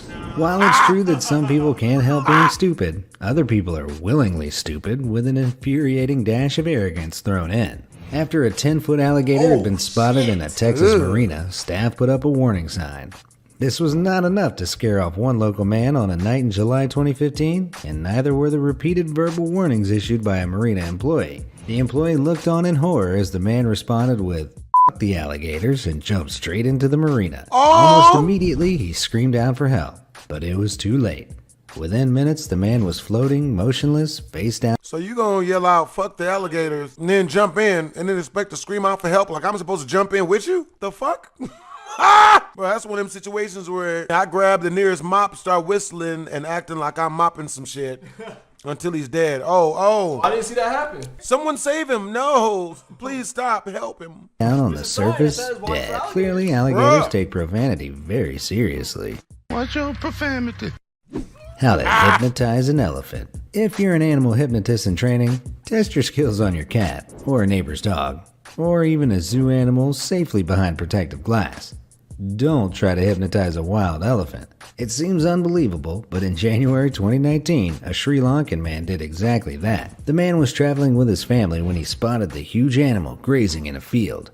He approached the animal, getting its attention, and got closer and closer until the elephant charged. Hoping to hypnotize the elephant back into placidity, the man performed a sudden hand gesture and stood his ground. Unfortunately, this worked about as much as you'd expect. The elephant trampled the man to death while his family looked on in horror. The mistake was clear. He forgot his hypnotist pendant. Yep. I'm sure he would have been just fine if he'd started swinging one of those. It's not like giant wild tusked beasts are dangerous after all. That is. That's my elephant. Yep. That's a sad way to go indeed. Leap of faith. In May of 2019, a car chase left a criminal in a tough spot. The Brooklyn man was wanted for a carjacking when he made his first dumb move, crashing into a police car, triggering a high-speed chase. His second, and most lasting mistake, came later, after the pursuit left him trapped between multiple pursuing police cars on the Brooklyn Bridge. Rather than hand himself over, he went with the Grand Theft Auto method. He assumed that jumping over the railing, down to the ground below, would allow him to escape with little more than a scratch or two. So over he went, and while he did indeed get away, he did so in a body bag. Damn. Remember your roots.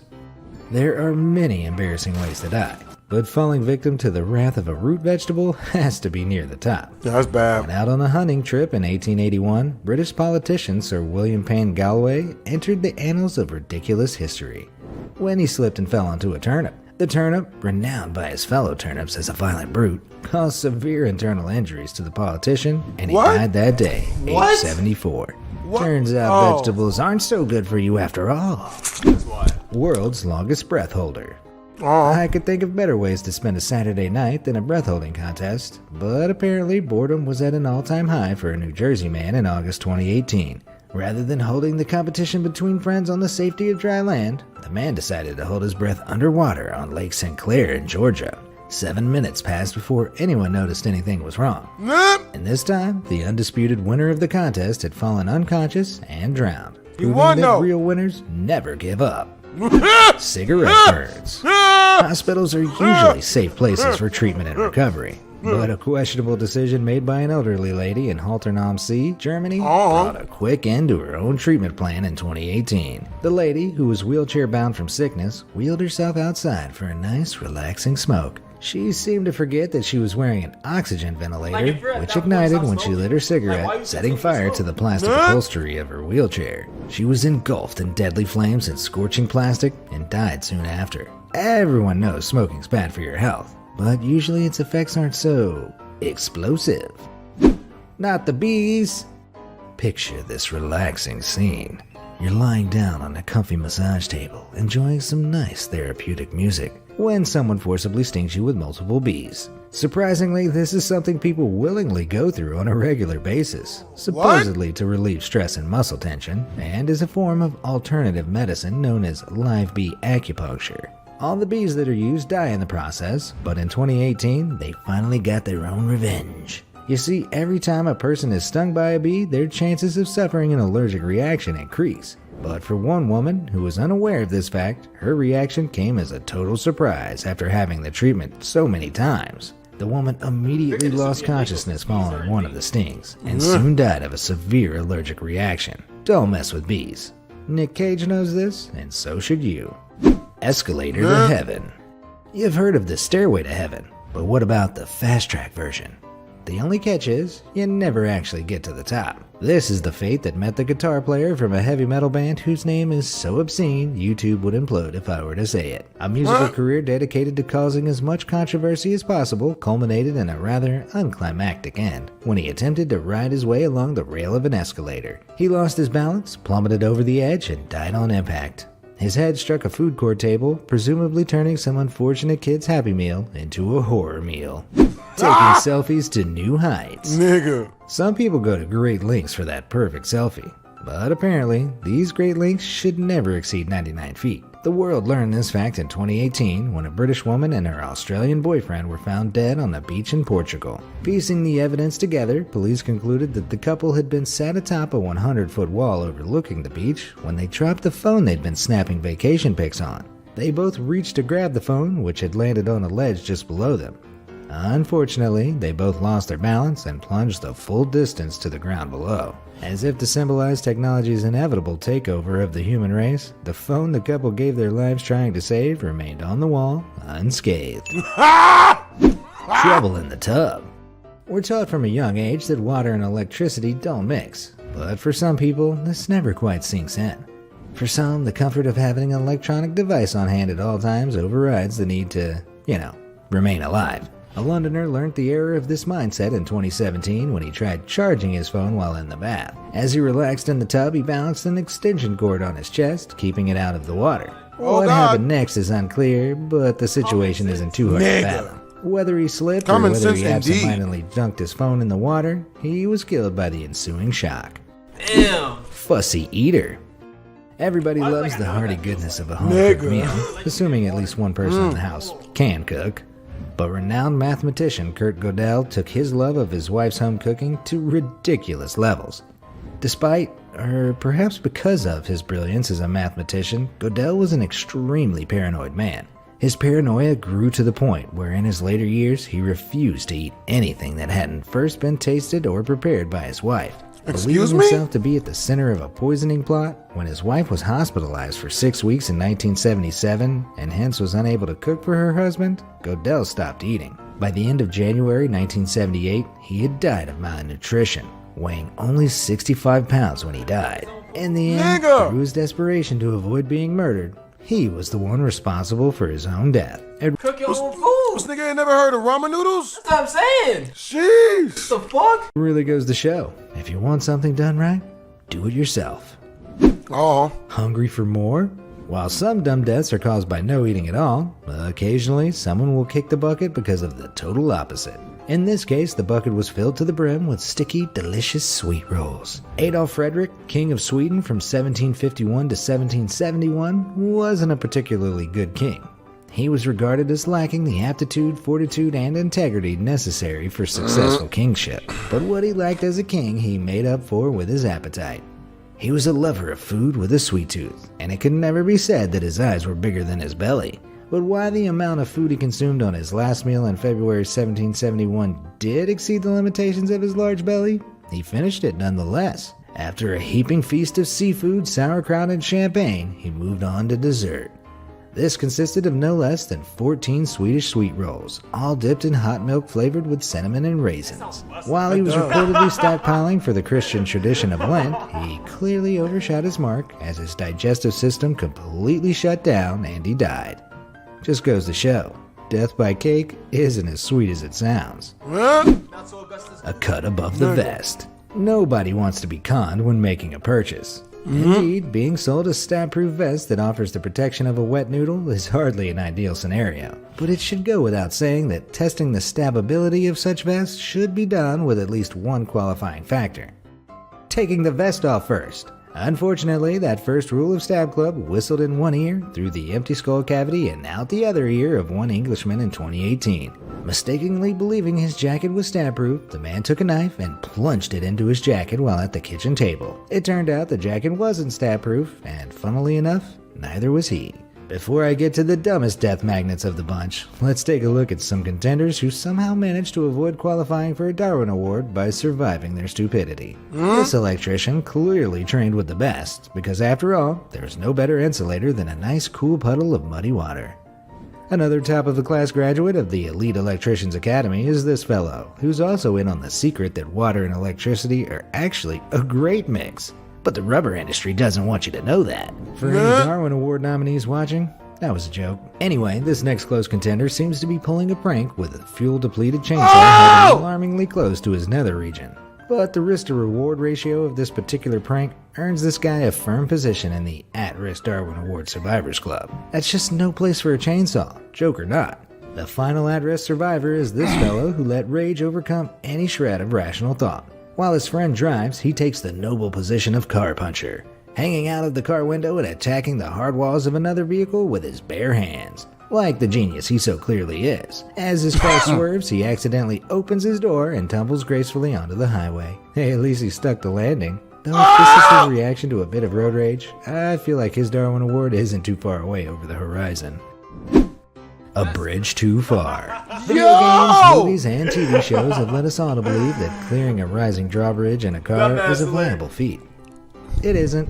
But that realization never occurred to a couple of wannabe Texan stuntmen who put their inflated senses of their own abilities to the test in May 2019. Witnesses reported seeing a car's passenger lift the barrier of the Black Bayou drawbridge in Louisiana before the car sped off up the rising ramp. Now admittedly, some people do occasionally survive these jumps, like this distracted driver who didn't even realize the bridge had begun to rise before cruising over the top to the other side. But these people are the minority and should be taken as representative of the majority. Because the majority, like our Texan friends, follow a learning curve that's steeper than the downward path of their car. However, any learning was short-lived in this case, as the Texan pair were trapped in their car after it failed to make the jump to the other side. They sank and soon drowned. Put simply, they were neither fast nor furious enough. Which Darwin Award winner do you think is this? Who's ever writing this shit is a bad person, bro. Hopefully you guys enjoyed the video. Make sure to comment, like, and don't subscribe. It's your boy BlastphamousHD. Twisms.